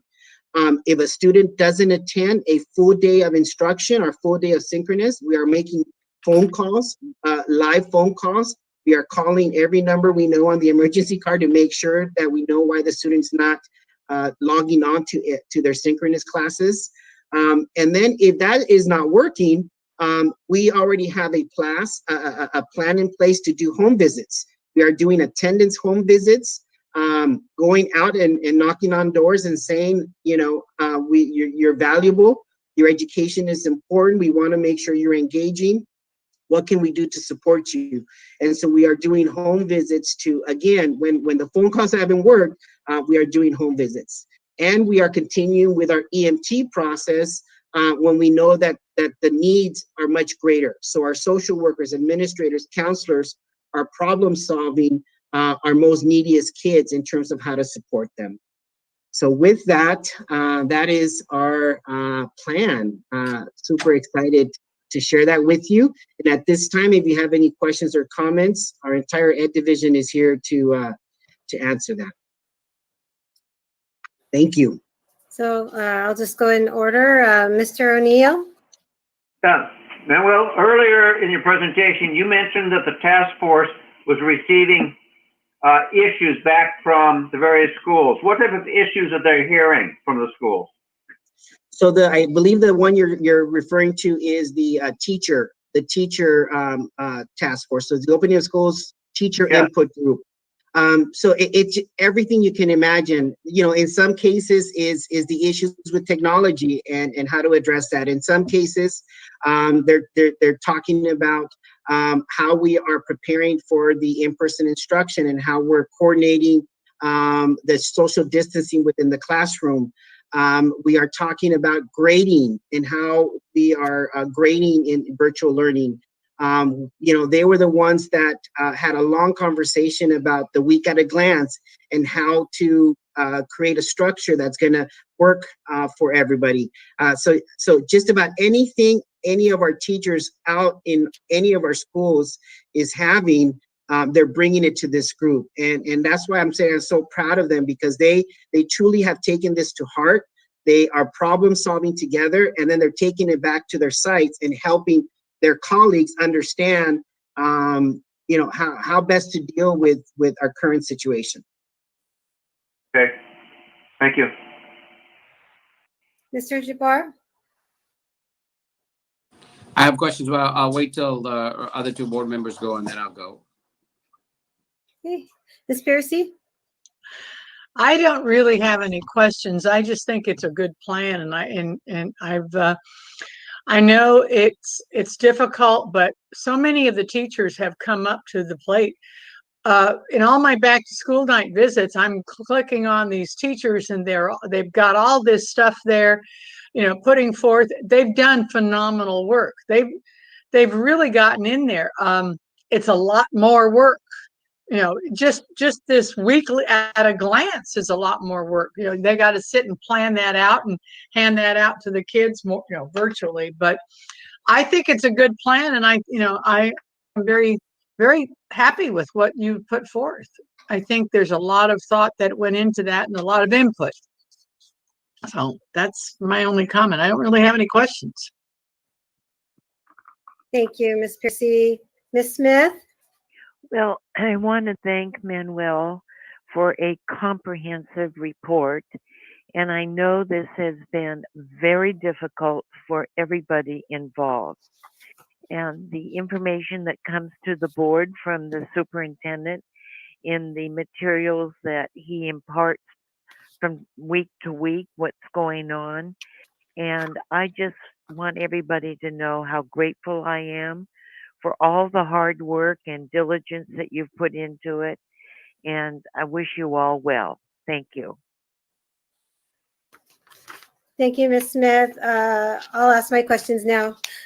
Al, I was wondering what was that boot camp that you were talking about in the fall? Correct. Joe, would you like to address that? I know that you have been talking and looking at that. Sure. So, you know, one of the areas that we've tried to address is, you know, providing additional time for students to be able to succeed academically. And so, you know, in addition to things like the Saturday Language Academy, right? So that's additional time for those English learners. The boot camps are an opportunity that teachers can work with students during these off times to help them recover low grades, potentially extend learning that they may not have been able to complete during, you know, synchronous or asynchronous instruction. And the idea really there is to kind of catch the kids before they fail, right? To provide this additional time so that they can earn passing grades by the end of the semester and not have to, you know, take a credit recovery class or a summer class later on, but really to do that while the learning is quite fresh, right? During that Thanksgiving break time, or even right after the semester ends during the winter break time. So we'll be coordinating that with the sites to offer that to some of our students. So that way, any potential low grades they have can be taken care of right away. Thank you. And we don't have to put the funding up, but can you just really quickly just talk about the funding? Most of it is restricted. It has to get spent on specific things. Can you just quickly outline that? I guess that's a Jennifer question. I love how all nodded at that. Since COVID has begun, we've received 5 different funding sources. The first was SB 117, which was about $500,000, and that is unrestricted with no timeline. So that is the money we are saving for the longest haul out there because we can use it further into the future. We then had the ESSER money, which was federal money, which actually has a timeline and back to March, but out till September of 2022, was about $6.9 million. We then had 3 more pots of money that came in together, which were called the Learning Loss Mitigation Funds. And that includes our gear funding, which right now is, I believe, 2022. And then the CRF funding, which is the most, and that one was about between $2 to $3 million. The CRF funding is probably, it's a blessing, but it also is a challenge in that it's the largest pot of money. It's about $26 million. And we were given from March till December to utilize it. It has to be fully expended. As always, we are full of amazing ideas for our children. And so we are implementing as quickly as we can so that we can do as many things for our kids as possible with this money. And then the last set of money is called general fund money. You'll hear it called Prop 98, has a couple different titles. That money, we believe when the governor signs his budget, right now it's a December 2020 end, but we believe that one will be extended out till 2021, and we're hoping for that. There are generally 4 categories that are able to be used for the learning loss mitigation funds. And we went over those a month or so ago, and generally they have to do with distance learning, getting prepared to be back at school, mental health services to support, the mental health that we talked about, our kids and our staff, as well as items like that, repurposing employees to be able to clean schools, to be able to get textbooks distributed, all of those things. And so those are the funding sources. They are restricted. 3 of the 5 of them are federally funded, which means they will come with a federal audit, which is always at a little higher threshold than state money. Not that we're always careful with all of our money to ensure we meet the needs of them. So those are our funding sources. So Joe did a great job. We met with him and myself and Karen Orr, and we assign values to everything so we know how we're spending that money. I just want to add one other thing, and I think it's a great question, and it's important that all of our stakeholders know that most of this money has to be spent before December 30th. So many of the things that Manuel's team came up with in terms of social workers, counselors, a lot of that is only for the first semester. So we need to make that very clear with our stakeholders. And I think we've internally we have done, but this is the time to, again, to make sure that people know that it is restricted. And a great thanks. I know that the behind the scenes is our HR department and being able to hire hundreds of people very quickly so that we could get this implemented as soon as possible and get the full maximum benefit out of the time through December of 2020. Thank you so much. And just in general, thank you to everyone. Manuel, you are the guru of the LCAP, and I think that, everyone should really kind of look at our model. You bringing in all of the stakeholders together, how you fit 150 people and then get them separated to have those meaningful discussions, get them all back together, and They mostly agree on all of the plan, but it's just an amazing feat to watch. And then we are flying the rocket as we're building it. And so this is not, while you are the guru, this is still all new with all of the different caveats. And so it's just an amazing feat to watch happen, and so smart of you to start thinking about utilizing the task force that you convene, and getting all of the input then ahead of time, because you're the man. Thank you so much. And thank you to the whole team. We just are so blessed in this district. Mr. Jabbar. Thank you, Ms. President.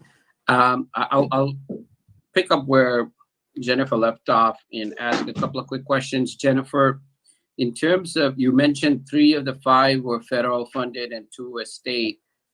I just want to get, I know you mentioned it last time. Out of the 3, all 3 of them have the deadline of December 30th? Not all 3 of the federal. So, yeah. So again, for the state, you have SB 117 with no deadline. Right. And you have the general fund 28, which is right now in December 2020, but it is looking, if the governor signs it, going into 2021. You then have the 3, I used to have posters on my wall, and I just took them down the other day. You have 3 other funding sources that are federal. You have ESSER, which is September 30th, 2022. That was the first spot. Then you have GEAR, which is 2022 also. And you have CRF, which is December 30th, 2020. Just a curious question. Have we, or in your circles as CBO, has there any talk about maybe lobbying our congressional partners or congressional offices to see if we could get a waiver and extend the timeline on that particular December 30th deadline? I think we, as CBOs, we would be eternally grateful for whoever could get that lobbied. Basically, no, I mean, my question is, has there been efforts to do it, or? Yeah. Yes, there has been efforts to do it. CSBA, I mean, every major California advocacy group has attempted to lobby. So, and it's pretty much not going to happen. Is that what we've been told? The state did allow for it in their budget. So there was actually a moment we thought it had happened. The state of California said they were willing to extend it if the federal government said they would, but they're not budging at this point. And again, like Mike said, everybody's advocating for it. Okay, I'm curious to know only because we know we have a county effort actually going through, I believe, Congressman Holly Ruder's office to get a waiver from the Treasury Department so that they could spend some of the funds for beyond the deadline. So I mean, obviously it's something to watch. Having said that, let me go into my other questions. This will go to Manuel. Manuel, you had mentioned about home visits. Do we have any data since we started? How many home visits we've done? So we just started. We trained all of our staff last week. And so this was really the first week of home visits. We are keeping track. We have one common Google Doc where all of our schools are listed. And then each school has their own tab, and each school is listing all of their home visits and keeping all the data as to who they're visiting, when they're visiting, who they spoke to, what was the result of it. So we are keeping all of that data starting this week when we started the home visits. And then on our EL students monitoring, how is that going, and how are we doing it? It's great. And actually, I will turn it over to Dr. Bryan, because she has been working with all of our schools, all of our teachers, has done an amazing job of, again, you know, when we called for the teachers to step up, they all did. We also trained them and then have been monitoring that. So Dr. Bryan, you want to quickly share the work that you've done in your division, your area? Sure. Thank you for that question. We're so excited. We did 3 trainings to make sure that our teachers who were going to be our success monitors, and yes, they did come up with that term, success monitoring instead of progress monitoring. We did 3 trainings for them and made sure we trained our EL administrators. We also trained our EL coordinators as a part of our EL admin, EL coordinator and department chair meeting.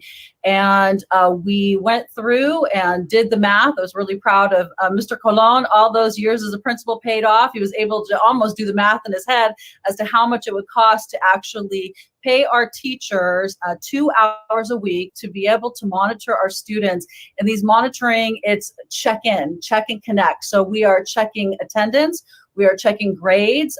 We work with Jason Jones, Eric's department, Claudia Mercado, and making sure that these teachers have subscriptions. So they actually get weekly subscriptions to these students. So they have about maybe 20 students each. And we're finding from the sites, they want to do even more. So they advocated. I went back, and Dr. Freed and Mr. Colon, we've actually upped the number of hours to 4 because some of them want to run groups.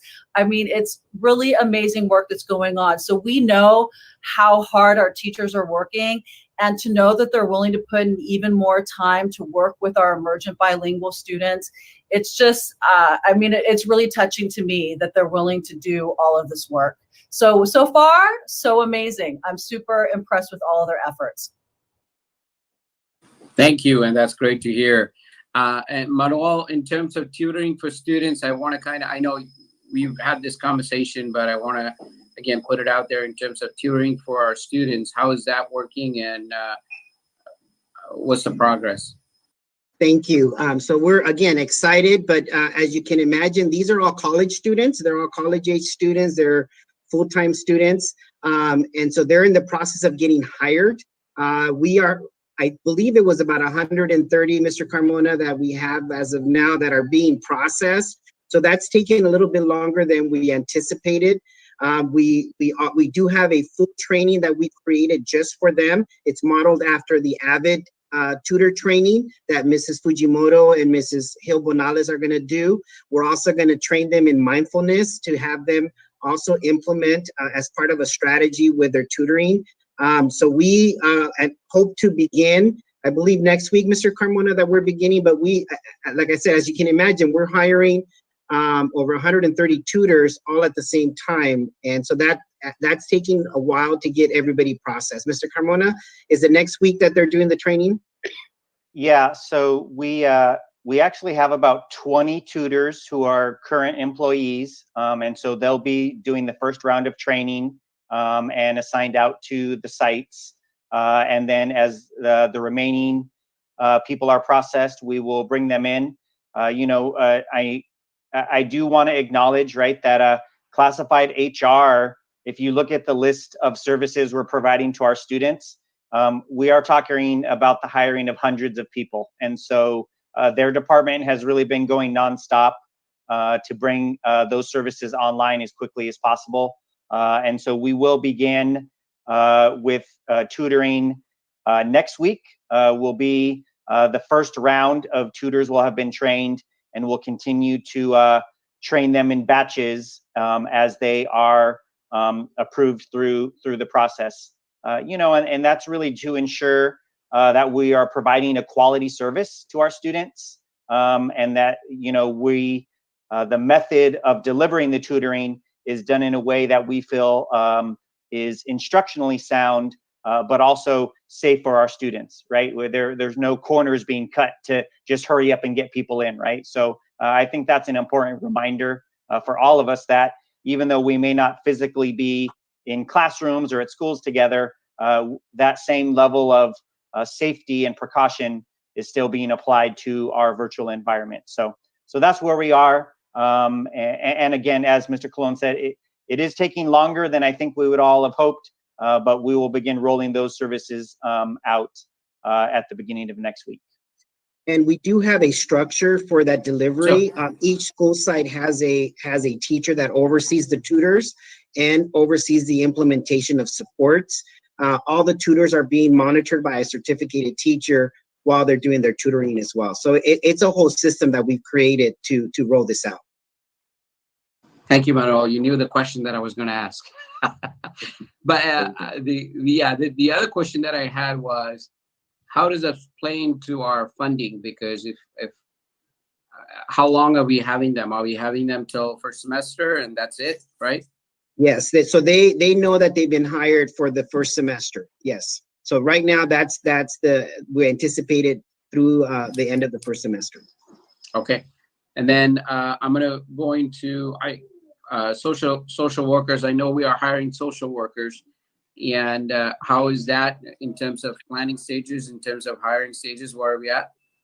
It's amazing. So Dr. Cruz, I know you've been doing a lot of work, both with our current social workers and then the new social workers. Dr. Cruz? Hi, good evening, everyone. Yes, so we're expecting them to start next week. They're already gone through the process. Again, kudos to HR. They've been doing an amazing job of making sure that they're following up and following through. I don't know how they do it, but we're hoping that they're starting next week. And we have a plan to roll them out to support the sites. And how many? Well, so here's what's happening in the community. We started off with 12, and what's happening now, we have 5 because they're quickly finding full-time jobs everywhere. So right now we have 5 full-time that are going to start. They're going to start next week. So for us, the question— That's besides the current ones that we have, correct? So the current ones that we have, we're going to have 17 social workers supporting 17 social workers on our current AUHSD team. And then we have the 5 additional social workers that are coming on board. And then we have the ability to hire 7 more then, right? Total of 12? Yes. Okay. Yes. And I gotta tell you, I'm amazed that the HR is doing so much of good work behind the scenes, getting these folks. So Brad, if you're listening, you and your team, kudos. While I have you, Dr. Cruz, I just wanted to ask about the mental health.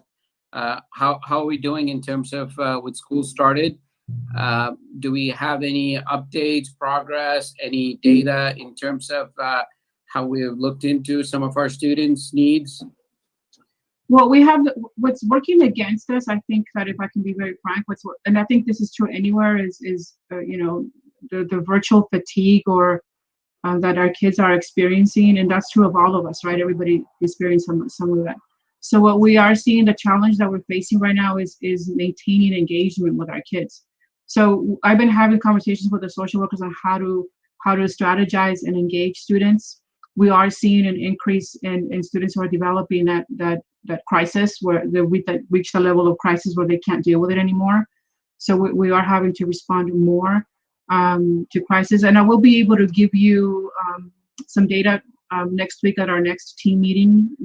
I've been talking to each of the social workers to gather that information for us to give you guys an update in terms of what we're seeing.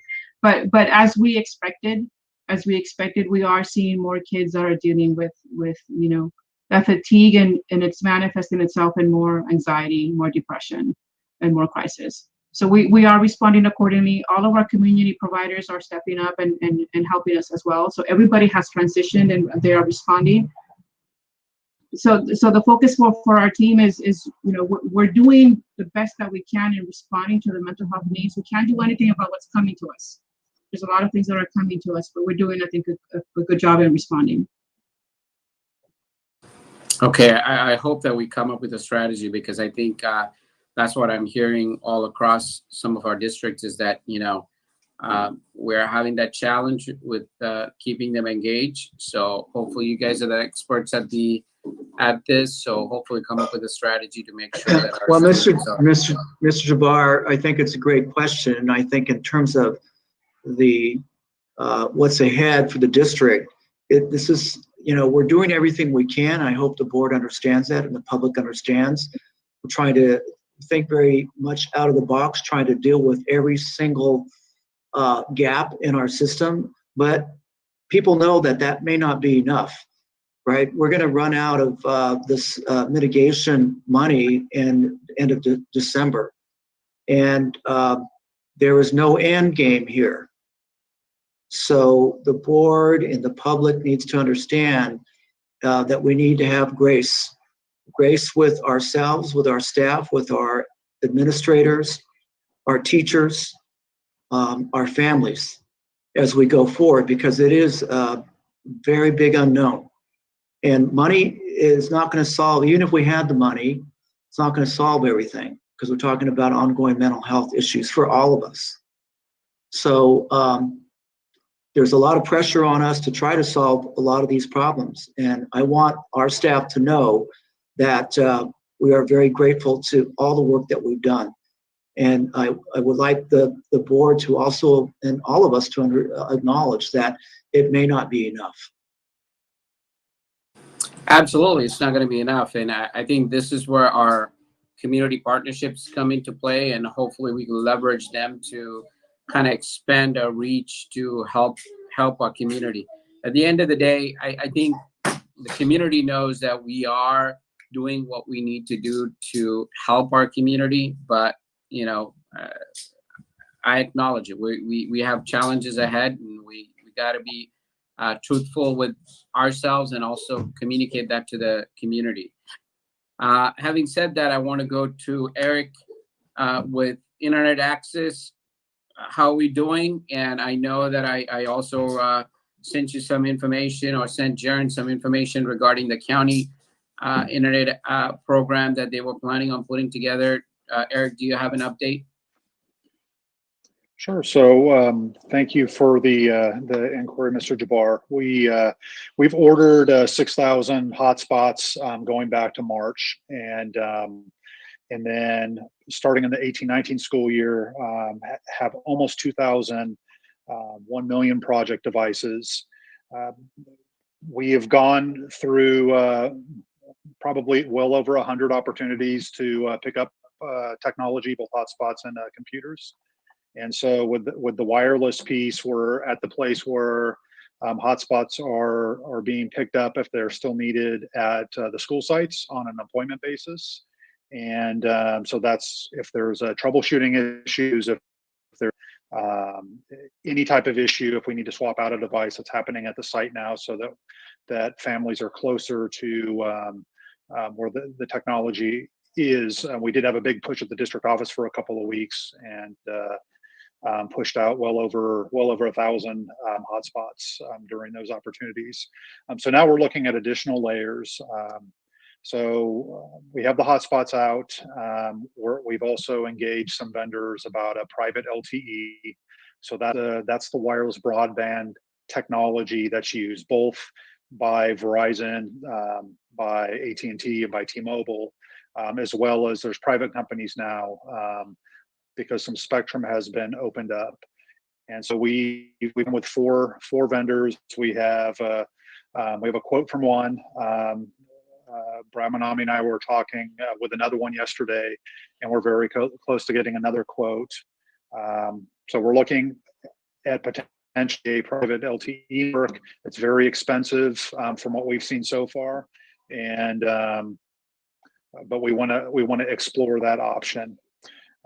We're looking at placing LTE on vehicles. So we've looked at a couple of different options there, including the one you shared with us about the trailers.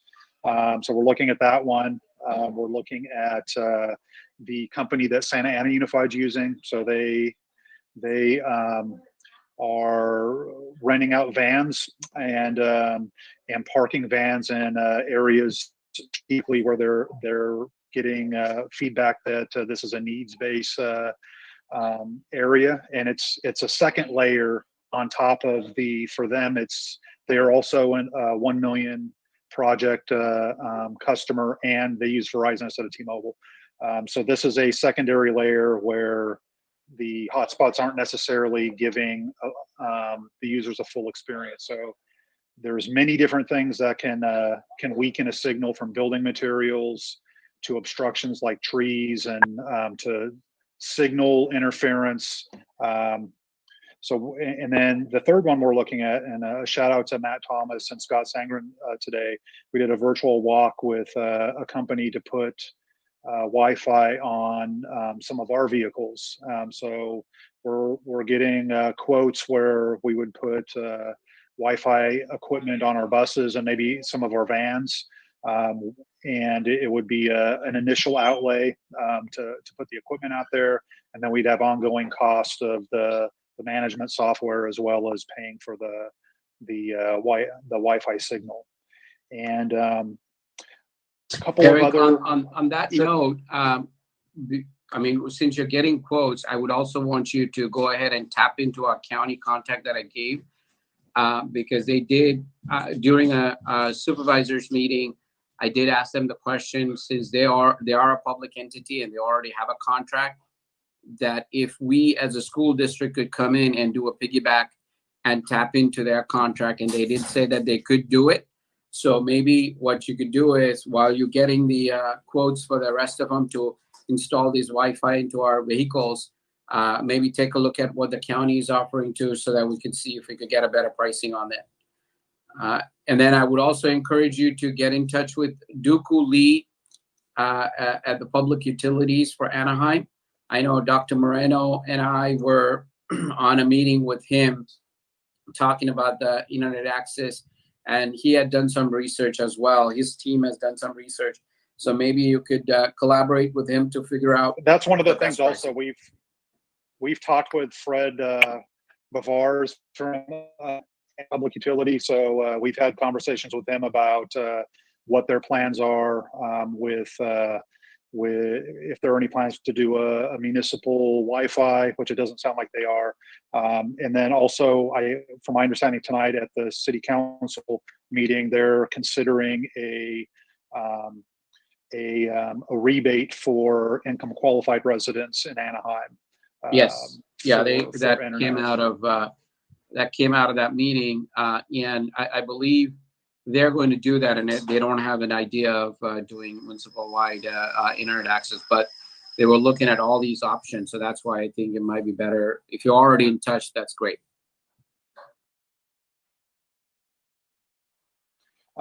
There's some other options we're looking at, such as Spectrum has a program where we could install internet directly into families' homes. It's a lot more expensive than the other options, but it may be a strategic area where, based on need, we can strategically utilize that program too. And then the FACES, led by Carlos and Araceli, they put a great resource site out that's on all our websites, and we have some low-cost internet alternatives also for families that are posted on the websites. All right, well, thank you, Eric. And finally, I just want to say thank you to all of you guys. I know that a lot of people don't know the time and effort that the time that you guys put into all of the work that you do to make sure that our students and our families are taken care of. So my thank you goes to all staff, including our teachers, our classified staff, our counselors. If I missed anybody, don't be mad at me, but every single person who's out there doing some great work trying to serve our students. So thank you, guys. Thank you, Mr. Jabbar. And Eric, please don't go away. I think that, Eric, we need to put you on a pedestal. We couldn't do anything without you. And we appreciate you, adore you, and we are so grateful. We know that you haven't slept. I hope you're sleeping better now. Thank you for all of the updates. I'm hearing from teachers saying that you get right back to them, and I'm sure everyone else is. But Eric, my goodness, you're getting back personally to teachers that email you, and just know that they are so grateful, to get that feedback and right away. I wish I could. I don't know what I could do for you to make up for all the sleepless nights and the amount of pressure on your shoulders. I know it's been immense, but just know everybody is so appreciative and so grateful to you, and we bow to you, and we love you. So thank you. Thank you. All righty. Okay, moving on. Item 10.4, we're opening a public hearing for the learning continuity and attendance plan. Anyone wishing to speak on this? We did not receive any public comment on this item. All righty, thank you. Close the public hearing. Moving on to items of business. Resolution 11.1, resolution number 2020/21-B-02, supplemental employee retirement plan, SERP, with Keenan and Associates. So Can I get a moved. motion? All right. Yeah, you betcha. And a second from Ms. Smith. Dr. Root, did you want to speak quickly?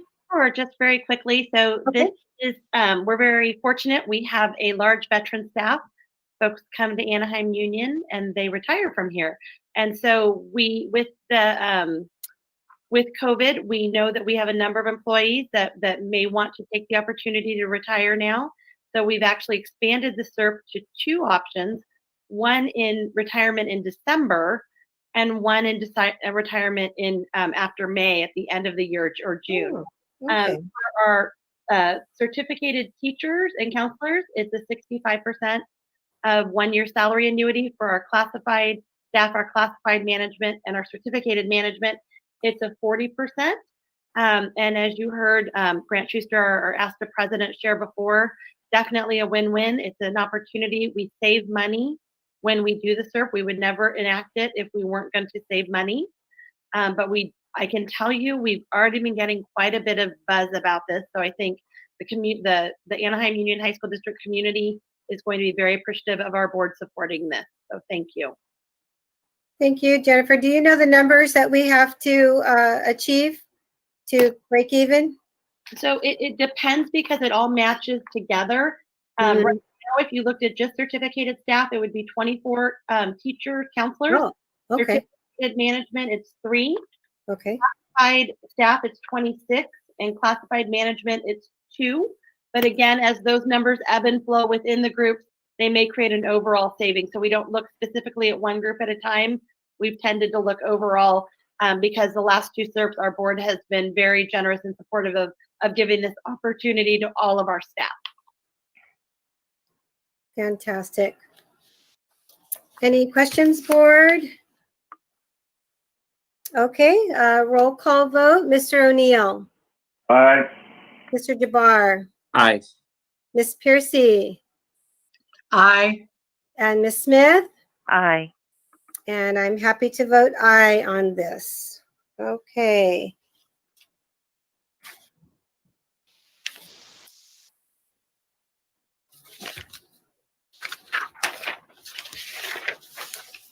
Item 11.2, resolution number 2020/21-B-03, adjustments to income and expenditures, general funds. Resolution number 2020/21-B-04, adjustments to income and expenditures, various funds, and 2019/20 unaudited actual financial statements. Action item. So moved. Second. Okay, moved and seconded. And jump in for just a second. Yes. I think it's my last opportunity to thank my team, and I want to tell you that unaudited actuals during a pandemic is another challenge, as well as having to take the federal funds and be able to switch a myriad of things around to maximize our funding. But due to our school dismissal, due to the additional COVID funding, due to some other issues and adjustments, we actually had our ending fund balance come in $14 million higher than we had projected at estimated actuals. That is very good news for us. It's a one-time increase. But if you remember, 3 years out, we were negative 30 million. So that 14 million will put a very good dent into that negative number. So I want to thank Karen Orr, leads this task with her team. But you also have Jerry Chenarian's office involved. You have our warehouse doing an audit of the inventories. And so it's very much a whole business services endeavor. And I just want to say that they did an outstanding job for us. Thank you, Jennifer. Questions from the board? Okay, hearing none, calling for the vote. Mr. O'Neill, Aye. Mr. Jabbar, Aye. Ms. Piercy, Aye. Ms. Smith, Aye. and I vote aye. Thank you. 11.3, resolution number 2020-21-B-5, recalculation of the 2019-20 appropriations limit and establishing the 2020-21 estimated appropriations limit calculations. Action item. So moved. Second. Moved and seconded. Any questions? Okay, moving on for the vote. Mr. O'Neill, Aye. Mr. Jabbar, Aye. Ms. Piercy, Aye. Ms. Smith, Aye. and I vote aye. Item 11.4, opening the public hearing of sufficiency of textbooks and instructional materials. And we did not receive any public comment on this item. Thank you. Closing the public hearing. Moving on, 11.5, resolution number 2020/21-E-2, textbooks and instructional material compliance for 2020-21 action item. So moved. Second. Second.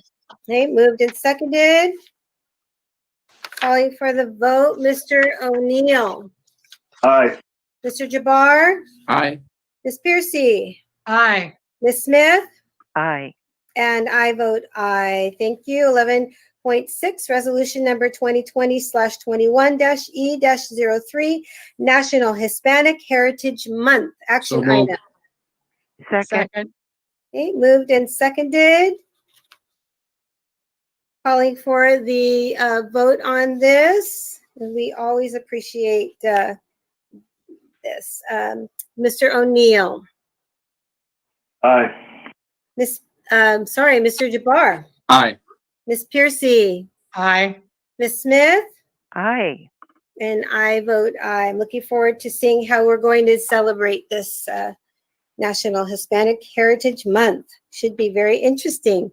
11.7, resolution number 2020/21-E-04, Attendance Awareness Month. Action item. So moved. Second. Okay, moved and seconded. Calling for the roll call vote. Mr. O'Neill, Aye. Mr. Jabbar, Aye. Ms. Piercy, Aye. Ms. Smith, Aye. and I vote aye.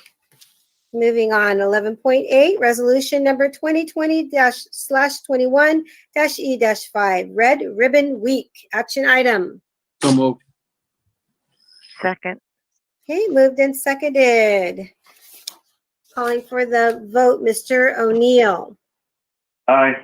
Ms. Piercy. Aye. I'm sorry, Mr. Jabbar. Mr. Jabbar.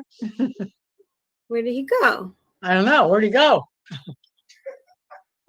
Ms. Smith, Aye. and I vote aye. Okay, item 11.9, resolution number 2020/21-E-06. That was aye for me. Sorry. Oh, thank you. Thank you. International Translation Day. Love this. Action item. So So moved. moved. Okay, moved and I'll second. you'll second? All righty. She conceded. Moved and seconded, and we'll call for the vote. Mr. O'Neill, Aye. Mr. Jabbar, Aye. Ms. Piercy, Aye. Ms. Smith, Aye. and I vote aye.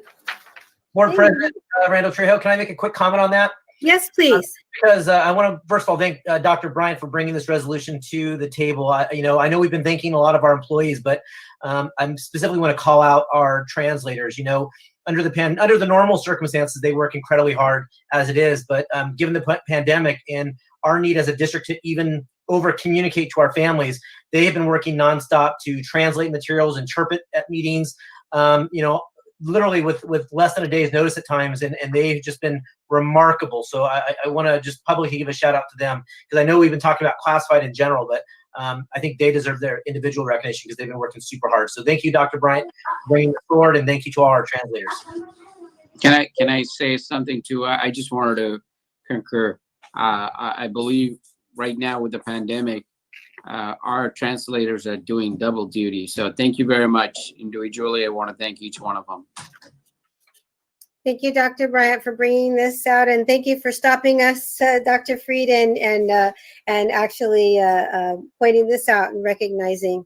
And as always, I hope that these are going out to those various employees so that they can see and be recognized. I always wanted these posted, but we can't really post this anymore. So we'll have to make sure that these resolutions get out to the employees. So thank you. 1110, resolution number 2020/21-HR-02, week of the school administrator. Action item. So moved. Moved and Second. seconded.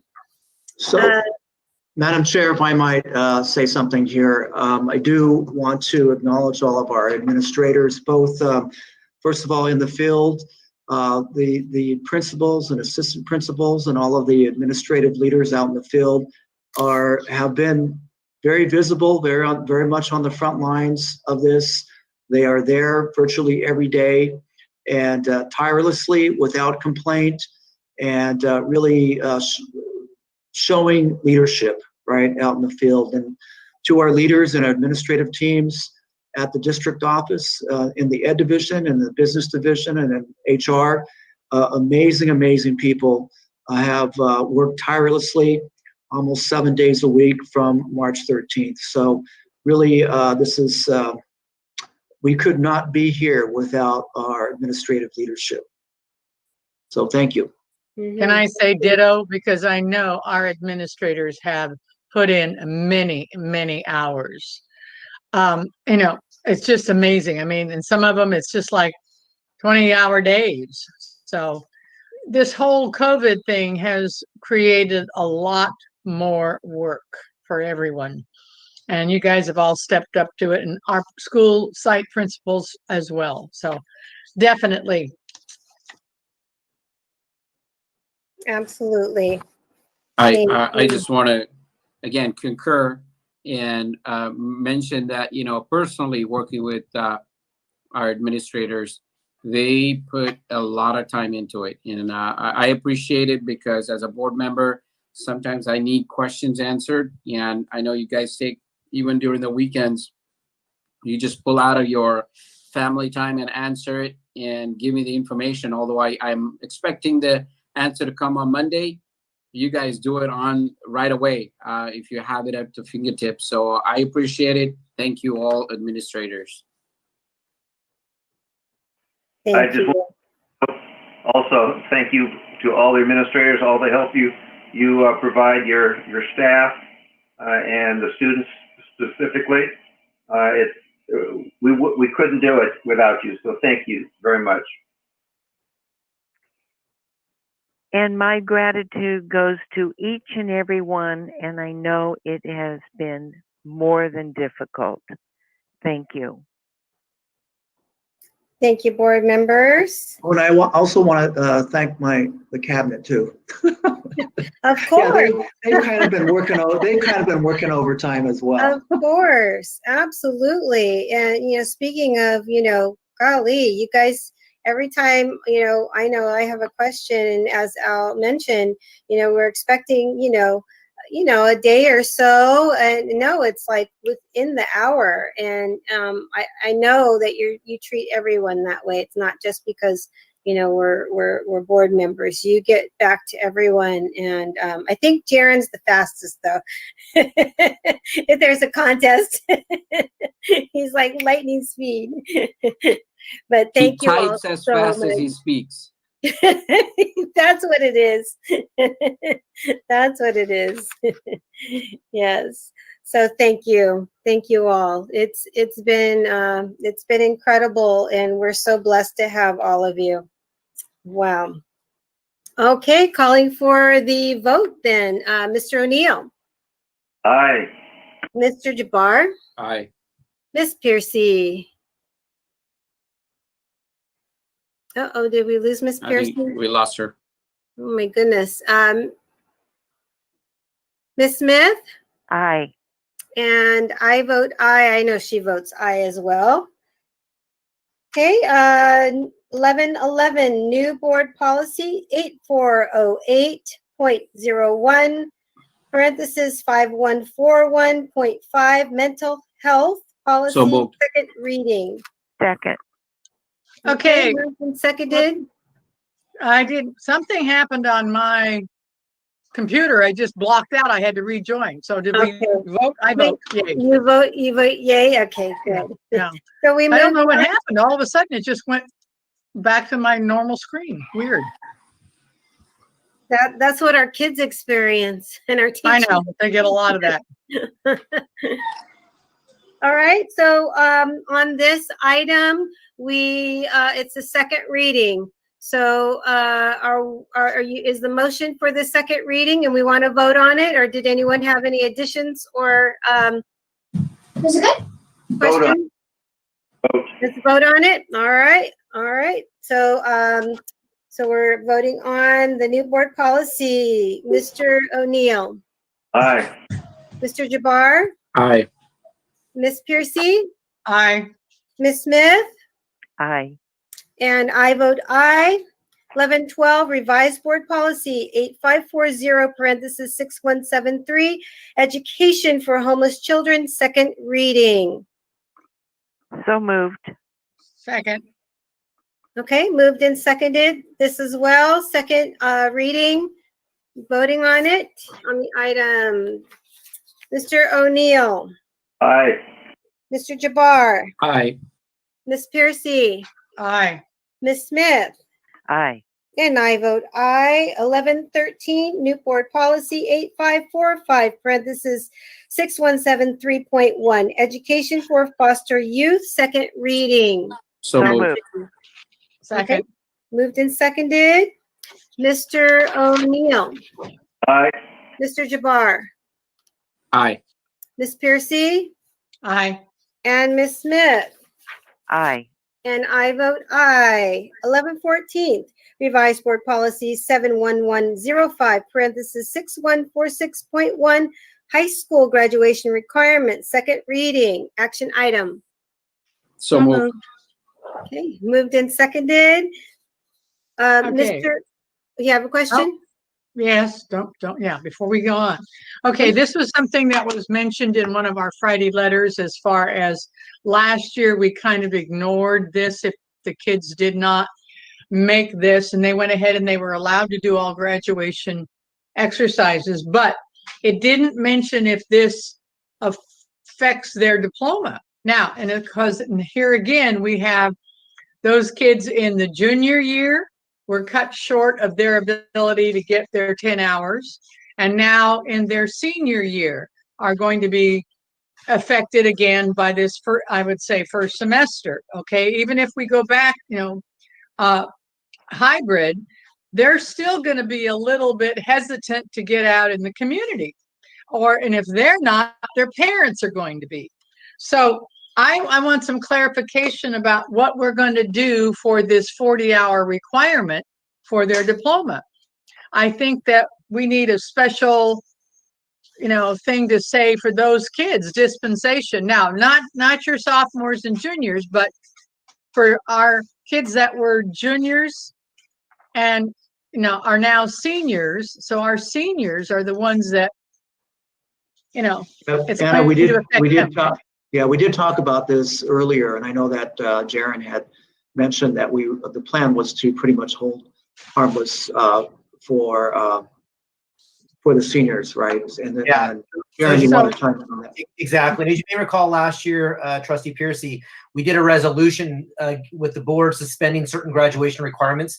So we'll ultimately have to do another resolution if that's what we're going to do. But we wanted to give you the heads up that obviously our seniors have been unable to commit those hours last second semester, and probably all of this year because of what's been going on. So we want to let you know early on that we'll probably be bringing this resolution to suspend that requirement because of what we're dealing with. Right. Well, that's what I wanted to make sure, that we're going to do another resolution for this crop of kids this year because we did it for last year's, but they, now these kids are going to be affected just as the same, and even more so because half of their junior year has been affected. So, or maybe more so. Yeah, I just wanted to make sure that we're going to do the same thing. So then they won't have to be hindered at all by that lack of those hours. Okay. Thank you, Ms. Piercy. I would be interested to know, and I would think a lot of them have already gotten their hours. I think I would be curious to find out, like how many have and how many haven't. That would be interesting, but I'll bet you there's a lot who haven't gotten them. In other words, a lot of them, yeah, wait until their senior year, I mean, or whatever. But I also have a question because this was an issue also on our Friday letter, was how are these being recorded? And what is the documentation of these hours? I'm assuming it's through the counselor, but is there a form that they have to fill out? I mean, I just don't know as a board member how the exact way these hours are recorded. Are they given a form that they have to turn in each year or what? Yeah. And have to be verified? Yeah. So Carlos, do you want to address how the counselors are getting that information? Sure. So prior to COVID, and I know Eric's team and others, there has been, unfortunately, multiple iterations of the process. The last one was that the document found on our district's websites that the student can print, take to their service learning lead at whatever event that the adult would sign. They would turn that document in to the counseling program, and they would then input it so that it would appear in Aries to then appear in the transcript.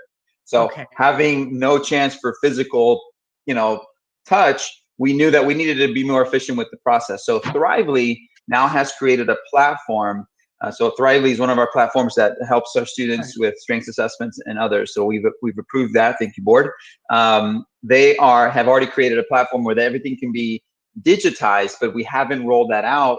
We haven't trained the counselors, nor have we shown that to our students. So to everyone's point, that there's definitely a challenge. And I know our students are asking, our counselors are asking, what are we going to do? Are we going to hold our seniors to this? And I know since I have the opportunity to respond, I think we need to communicate to our students now, our seniors, that we are not holding to that. And that was the purpose of the Friday letter, just to be able to make our counselors aware and our students aware, and of course our families that are concerned. Do we have to complete our 40 hours? That's what we need. There's an urgency there. We can fix the system once we get back to some level of normalcy, but we are not there yet. Right. Okay. Thank you. Thank you. Good question, Ms. Piercy. Okay, calling for the vote, Mr. O'Neill. Aye. Mr. Jabbar. Aye. Ms. Piercy. Aye. Ms. Smith. Aye. And I vote aye. 11:15, grant award, City of Anaheim, Anaheim Community Foundation, action item. So moved. Second. Okay, moved and seconded. Calling for the vote, Mr. O'Neill. Aye.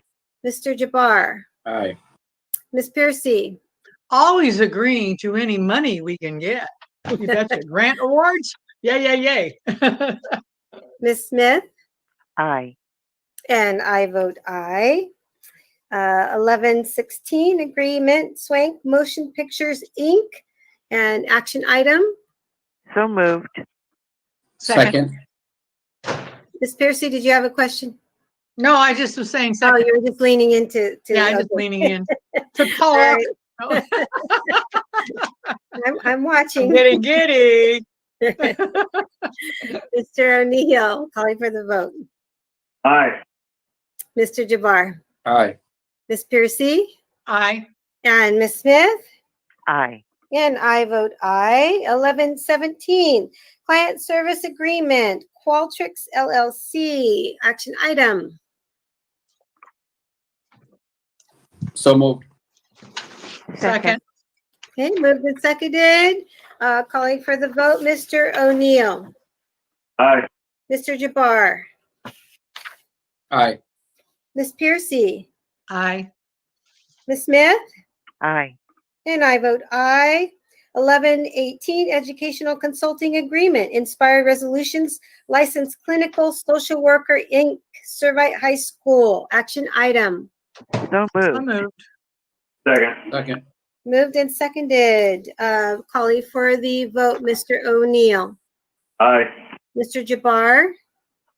Aye. Ms. Piercy? Aye. Ms. Smith? Aye.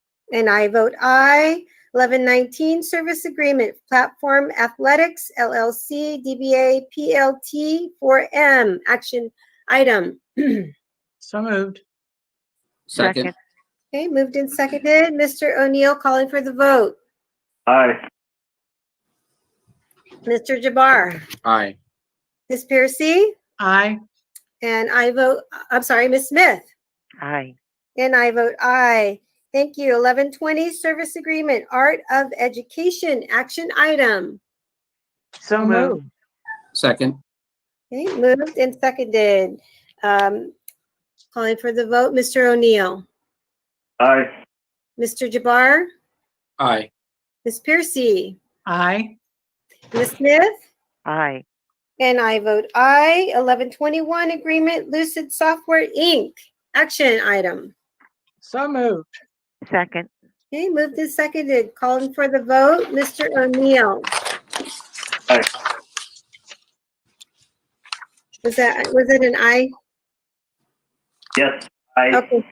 Sorry about that. Mr. Jabbar? Aye. Ms. Piercy? Aye. Ms. Smith? Aye. And I vote aye. Oh darn, Elizabeth left. 1121, School-Sponsored Student Organizations. Action item. So moved. Second. Moved and seconded. Calling for the vote, Mr. O'Neill. Aye. Mr. Jabbar? Aye. Ms. Piercy? Aye. Ms. Smith? Aye. And I vote aye. 11.23, public hearing disclosure of collective bargaining agreement with ASTA. Anyone wishing to speak? There were no public comments for the public hearing. Thank you. Close the public hearing. Okay, moving on. 1124, adoption of the 2019-20 collective bargaining agreement. Action item. I'm sorry, with ASTA. Second? All right. Mr. O'Neill. Aye. Mr. Jabbar. Aye. Ms. Piercy. Aye. Ms. Smith. Aye. And I vote aye. Item 1125, opening a public hearing of disclosure of collective bargaining agreement with CSEA. Anyone wishing to speak? No comments for the public hearing. Thank you. Closing public hearing. 1126, adoption of the 2019-20 collective bargaining agreement with CSEA. Action item. So moved. Second. Moved and seconded. Calling for the vote, Mr. O'Neill. Aye.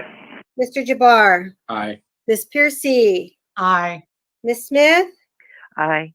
And I vote aye. 1127, open a public hearing disclosure of collective bargaining agreement with MMA. Anyone wishing to speak? There are no public comments for the public hearing. Thank you. Closing the public hearing. MMA. 1128, adoption of the 2019-20 collective bargaining agreement with MMA. Action item. So moved. Second. Okay, moved and seconded. Calling for the vote, Mr. O'Neill. Aye. Mr. Jabbar. Aye. Ms. Piercy. Aye. Ms. Smith. Aye. And I vote aye. Item 1129, opening public hearing disclosure of collective bargaining agreement with APGA. Anyone wishing to speak? No comments for the public hearing. Closing public hearing with APGA. Item 1130, adoption of the 2019-20 collective bargaining agreement with APGA. Action item. So moved. Second. Been moved and seconded. Calling for the vote, Mr. O'Neill. Aye. Mr. Jabbar. Aye. Ms. Piercy. Aye. And Ms. Smith. Aye.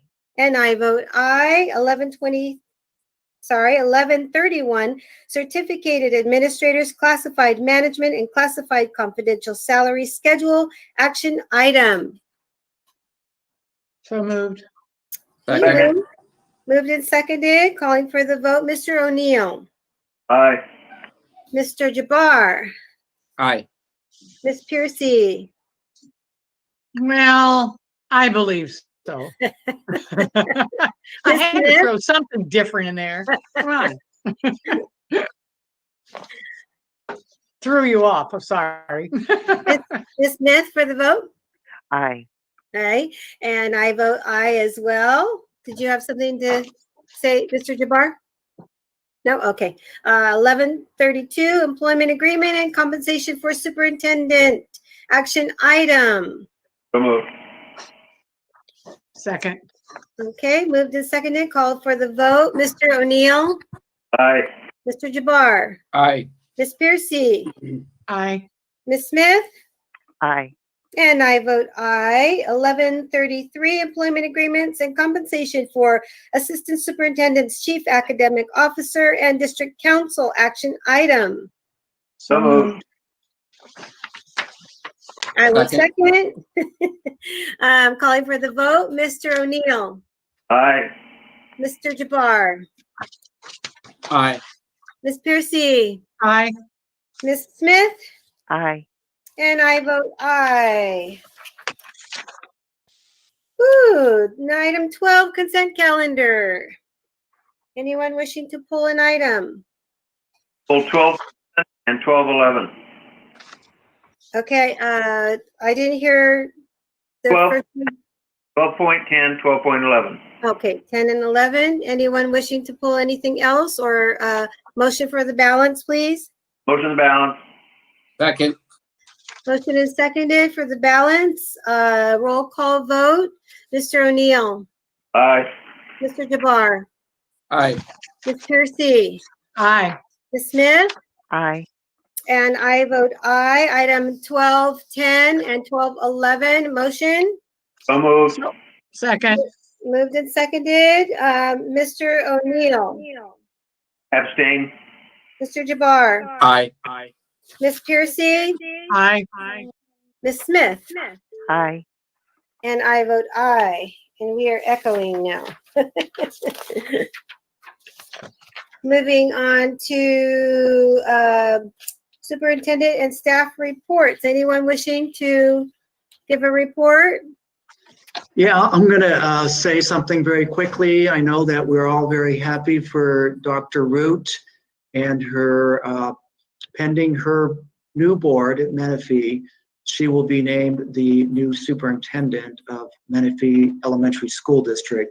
So I would like to, until it becomes official, I think we'll hold off our celebration and our comments until our next board meeting. Okay, thank you. We can't take the ankle bracelet off until then, too. Congratulations, Jennifer. Anyone else wishing to give a report? No report for me. No? Alrighty. Okay. I'd like to say something. Yes. Okay. No, wait a minute. Let's finish with the. Mr. O'Neill. I'm sorry. We'll go in order. We'll go in order. I know, but any of the rest of the cabinet have anything? Oh, okay. All right, Mr. O'Neill. Thank you. You're welcome. Certainly. I attended 7 back-to-school nights, and I have to say that it's, the teachers all did very well in their sites. As I went into the various classrooms, some of them stopped and recognized me and thanked me for being there. Others, they just continued to talk, which is fine, as they should. And I got one teacher, as soon as I came on, he kicked me out.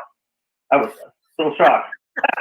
I guess you want a board member in there. So beyond that, I had a sister city meeting, and we discussed the main topic was 2 topics. Was one, the students coming here, and the second was our students going there.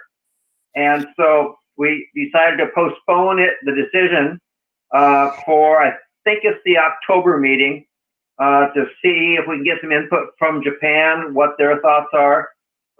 We think we know where we're going, but we just wanted to hold off for a little bit longer just to see what is going to develop out there. So that's my report. Thank you, Mr. O'Neill. Mr. Jabbar? Yeah, I just want to report that I went to the ROP meeting, being unable to attend some of our back to school night meetings because of other conflicting meetings that I've had. But I was fortunate enough to do this Sycamore and Anaheim welcoming. So that was great. Did attend a couple of meetings regarding internet access for our district students, as well as students in Anaheim with county, and also with Dr. Moreno and Public Utilities for Anaheim, City of Anaheim. And I know I've been getting a lot of appreciation from our community in terms of our food distribution, setting up of food distribution with our nonprofits in our different schools. That's been a huge hit with our community, because obviously there's a big need there.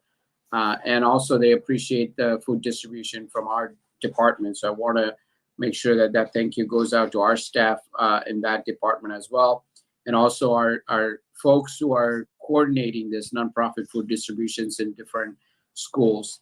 The Latino Health Access Program, that's been going on at each of our sites. On and off, I stop by, and they're doing some great work in making sure that they partner with our school and the city to provide the necessary testing for our community. So that's huge.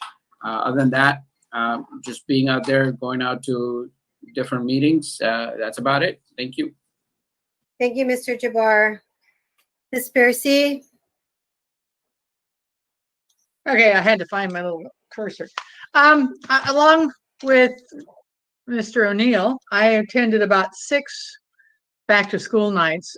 Each one was different. I mean, my first one was very difficult, trying to maneuver Schoology, and I wasn't being let in at first. So, well, I didn't get in, let's put it that way. I kept trying, and the principal worked with me, but there was a glitch with the board members not being allowed in, because Lexington was one of the first ones to have their back to school night. But after that, the Schoology, I was admitted, so I could go in and out. So I learned to use Schoology pretty well.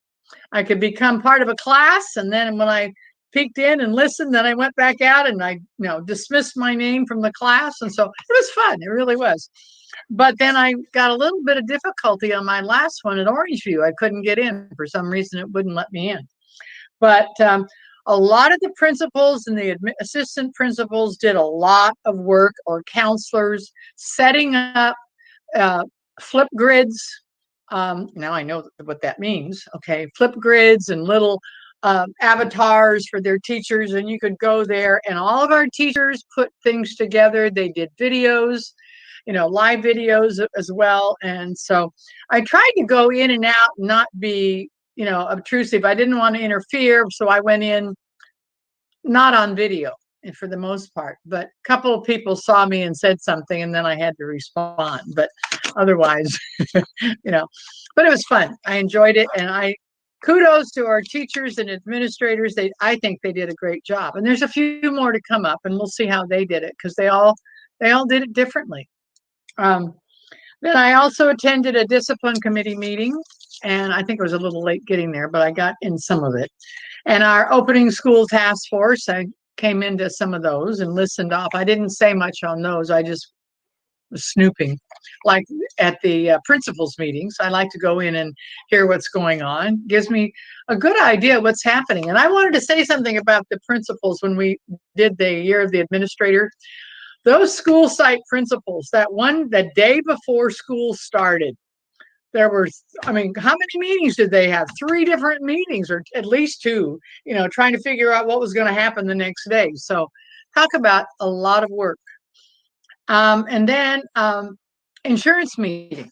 Okay. And once again, a lot of work into the insurance meeting. And I'm sorry, but I have to say, I couldn't believe that we couldn't give away money. I mean, easily. There had to be some strings to that. I still can't get over that. But oh well. I'm not sure what we did right now. I'm confused as to what actually happened. We'll have another insurance. I mean, there was so much up in the air. We were trying to, save money, but, to keep things down. But okay, I will be at the next meeting to find out. Isn't that tomorrow? Mrs. Piercy, if you don't mind, if I can interject. Please do. AFTA did agree to everything. So all 5 associations are totally in agreement supporting it. They are very thankful for how we're doing this year in the insurance committee, appreciating that we're using our inflated ending fund balance to be able to not raise any costs on health and welfare for employees during this pandemic. So it turned out super, super well. And I think all of our employee groups have truly appreciated that our board and our superintendent have put employees first yet again in a decision.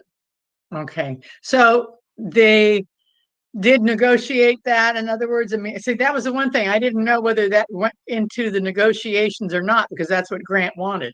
So what will happen is it will go to the insurance committee meeting. Will make the recommendation to take that back to their unions as the recommendation from the insurance committee.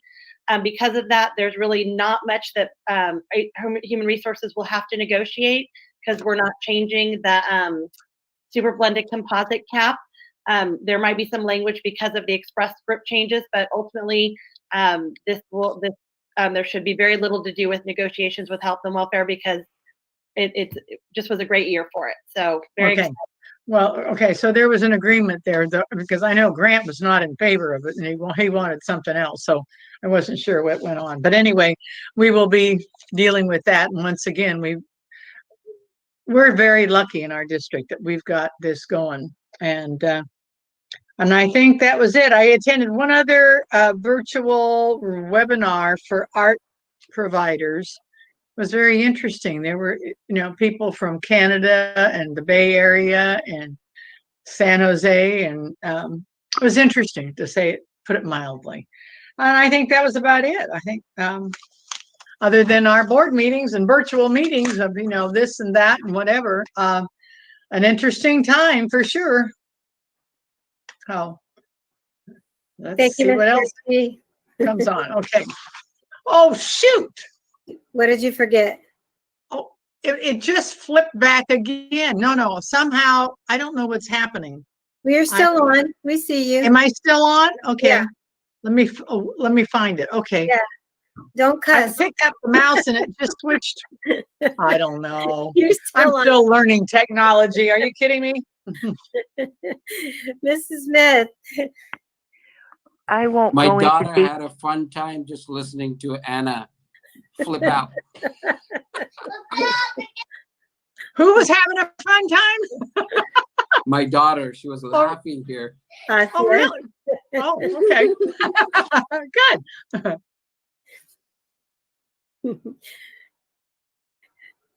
Go ahead, Ms. Smith.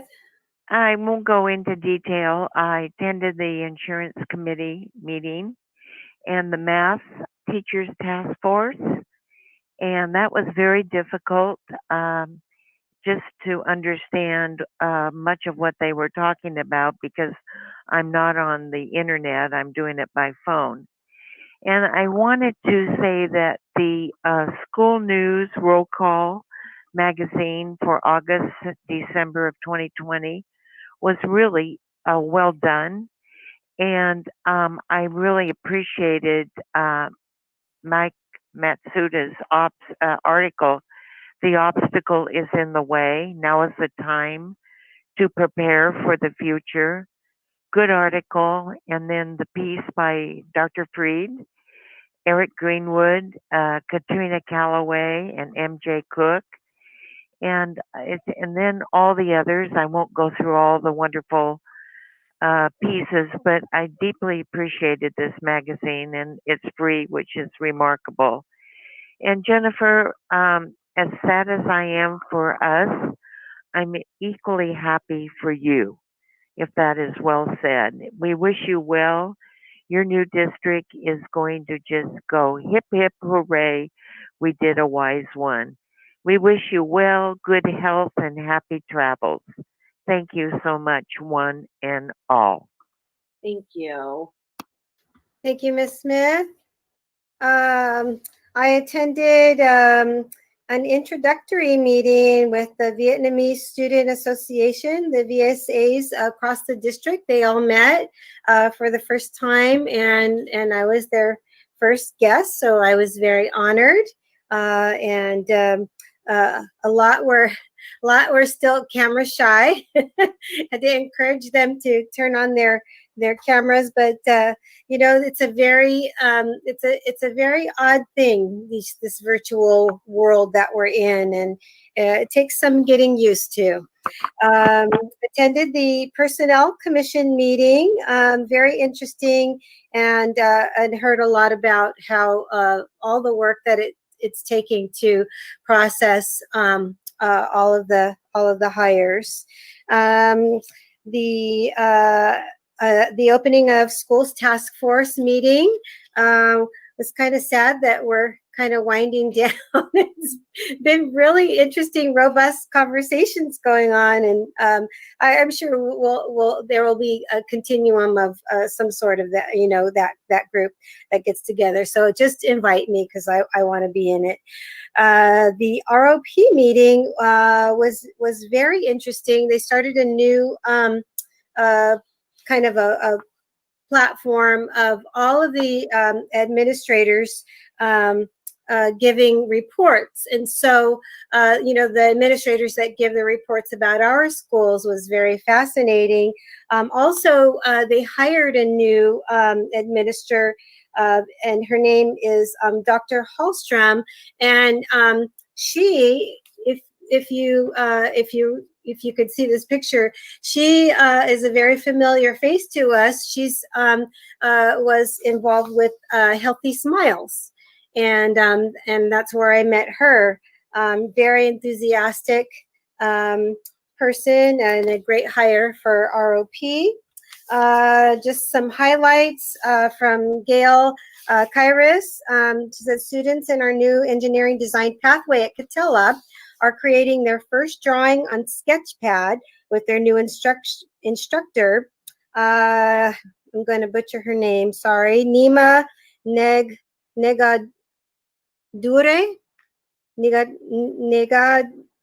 It's Negah, sorry, Dauree.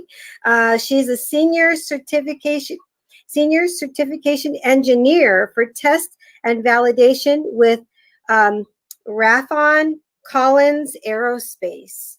So very interesting. The culinary arts students are working on their food handler certification that enables them to gain immediate employment experience in the food service industry.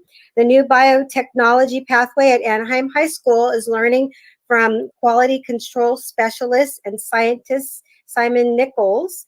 They will research protocols such as those required by the FDA and the USP, the United States Pharmacopeia Convention, USP.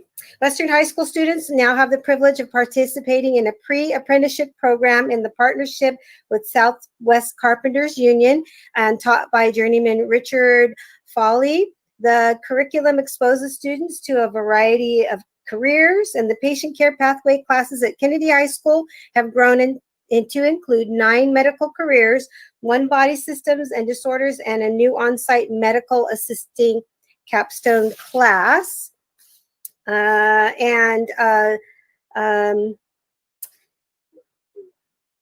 Dana Lynch gave a report that the social work and health advocacy capstone course for our public and community health pathway at Western High School was approved as a general elective.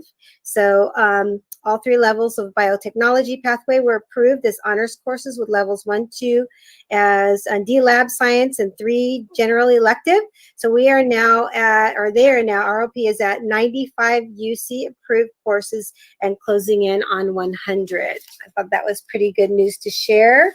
I also attended many open houses very briefly. Didn't want to intrude on the classrooms has had the same experiences. As soon as I got on, oh, there's a board member. I'm like, no, keep what you're doing. But I did speak to Sharon King over at Anaheim for a while, and what I noticed about her virtual classroom was something very, very interesting. She put on the family resource link, and whoever did that link, I think every teacher should have that in their virtual classroom, because the first person that students and parents get to know is the teacher, and it kind of saves a step of a phone call. But there's everything on that. You guys have to go right now after this meeting and go look it up. There's every amount of resource that you could possibly ever imagine on that. And whoever did that, Carlos, oh my goodness, kudos to them. It's fabulous. It's amazing. Yeah. And tomorrow I will be attending my first CASELPA meeting of the year. And with that, our next meeting, regular meeting is September 24th, and then it's a special meeting. Then our next regular meeting is the 15th of October. Any suggested agenda items, board?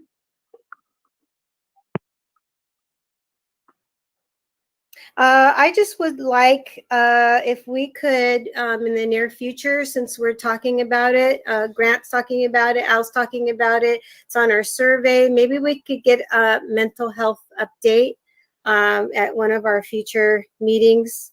I think that's really important. Can I get a second on that? Second it. Thank you. Thank you. And with that, I'll entertain a motion of adjournment. So moved. So moved. Okay, moved and Second. seconded. With that, we'll see you later. Thank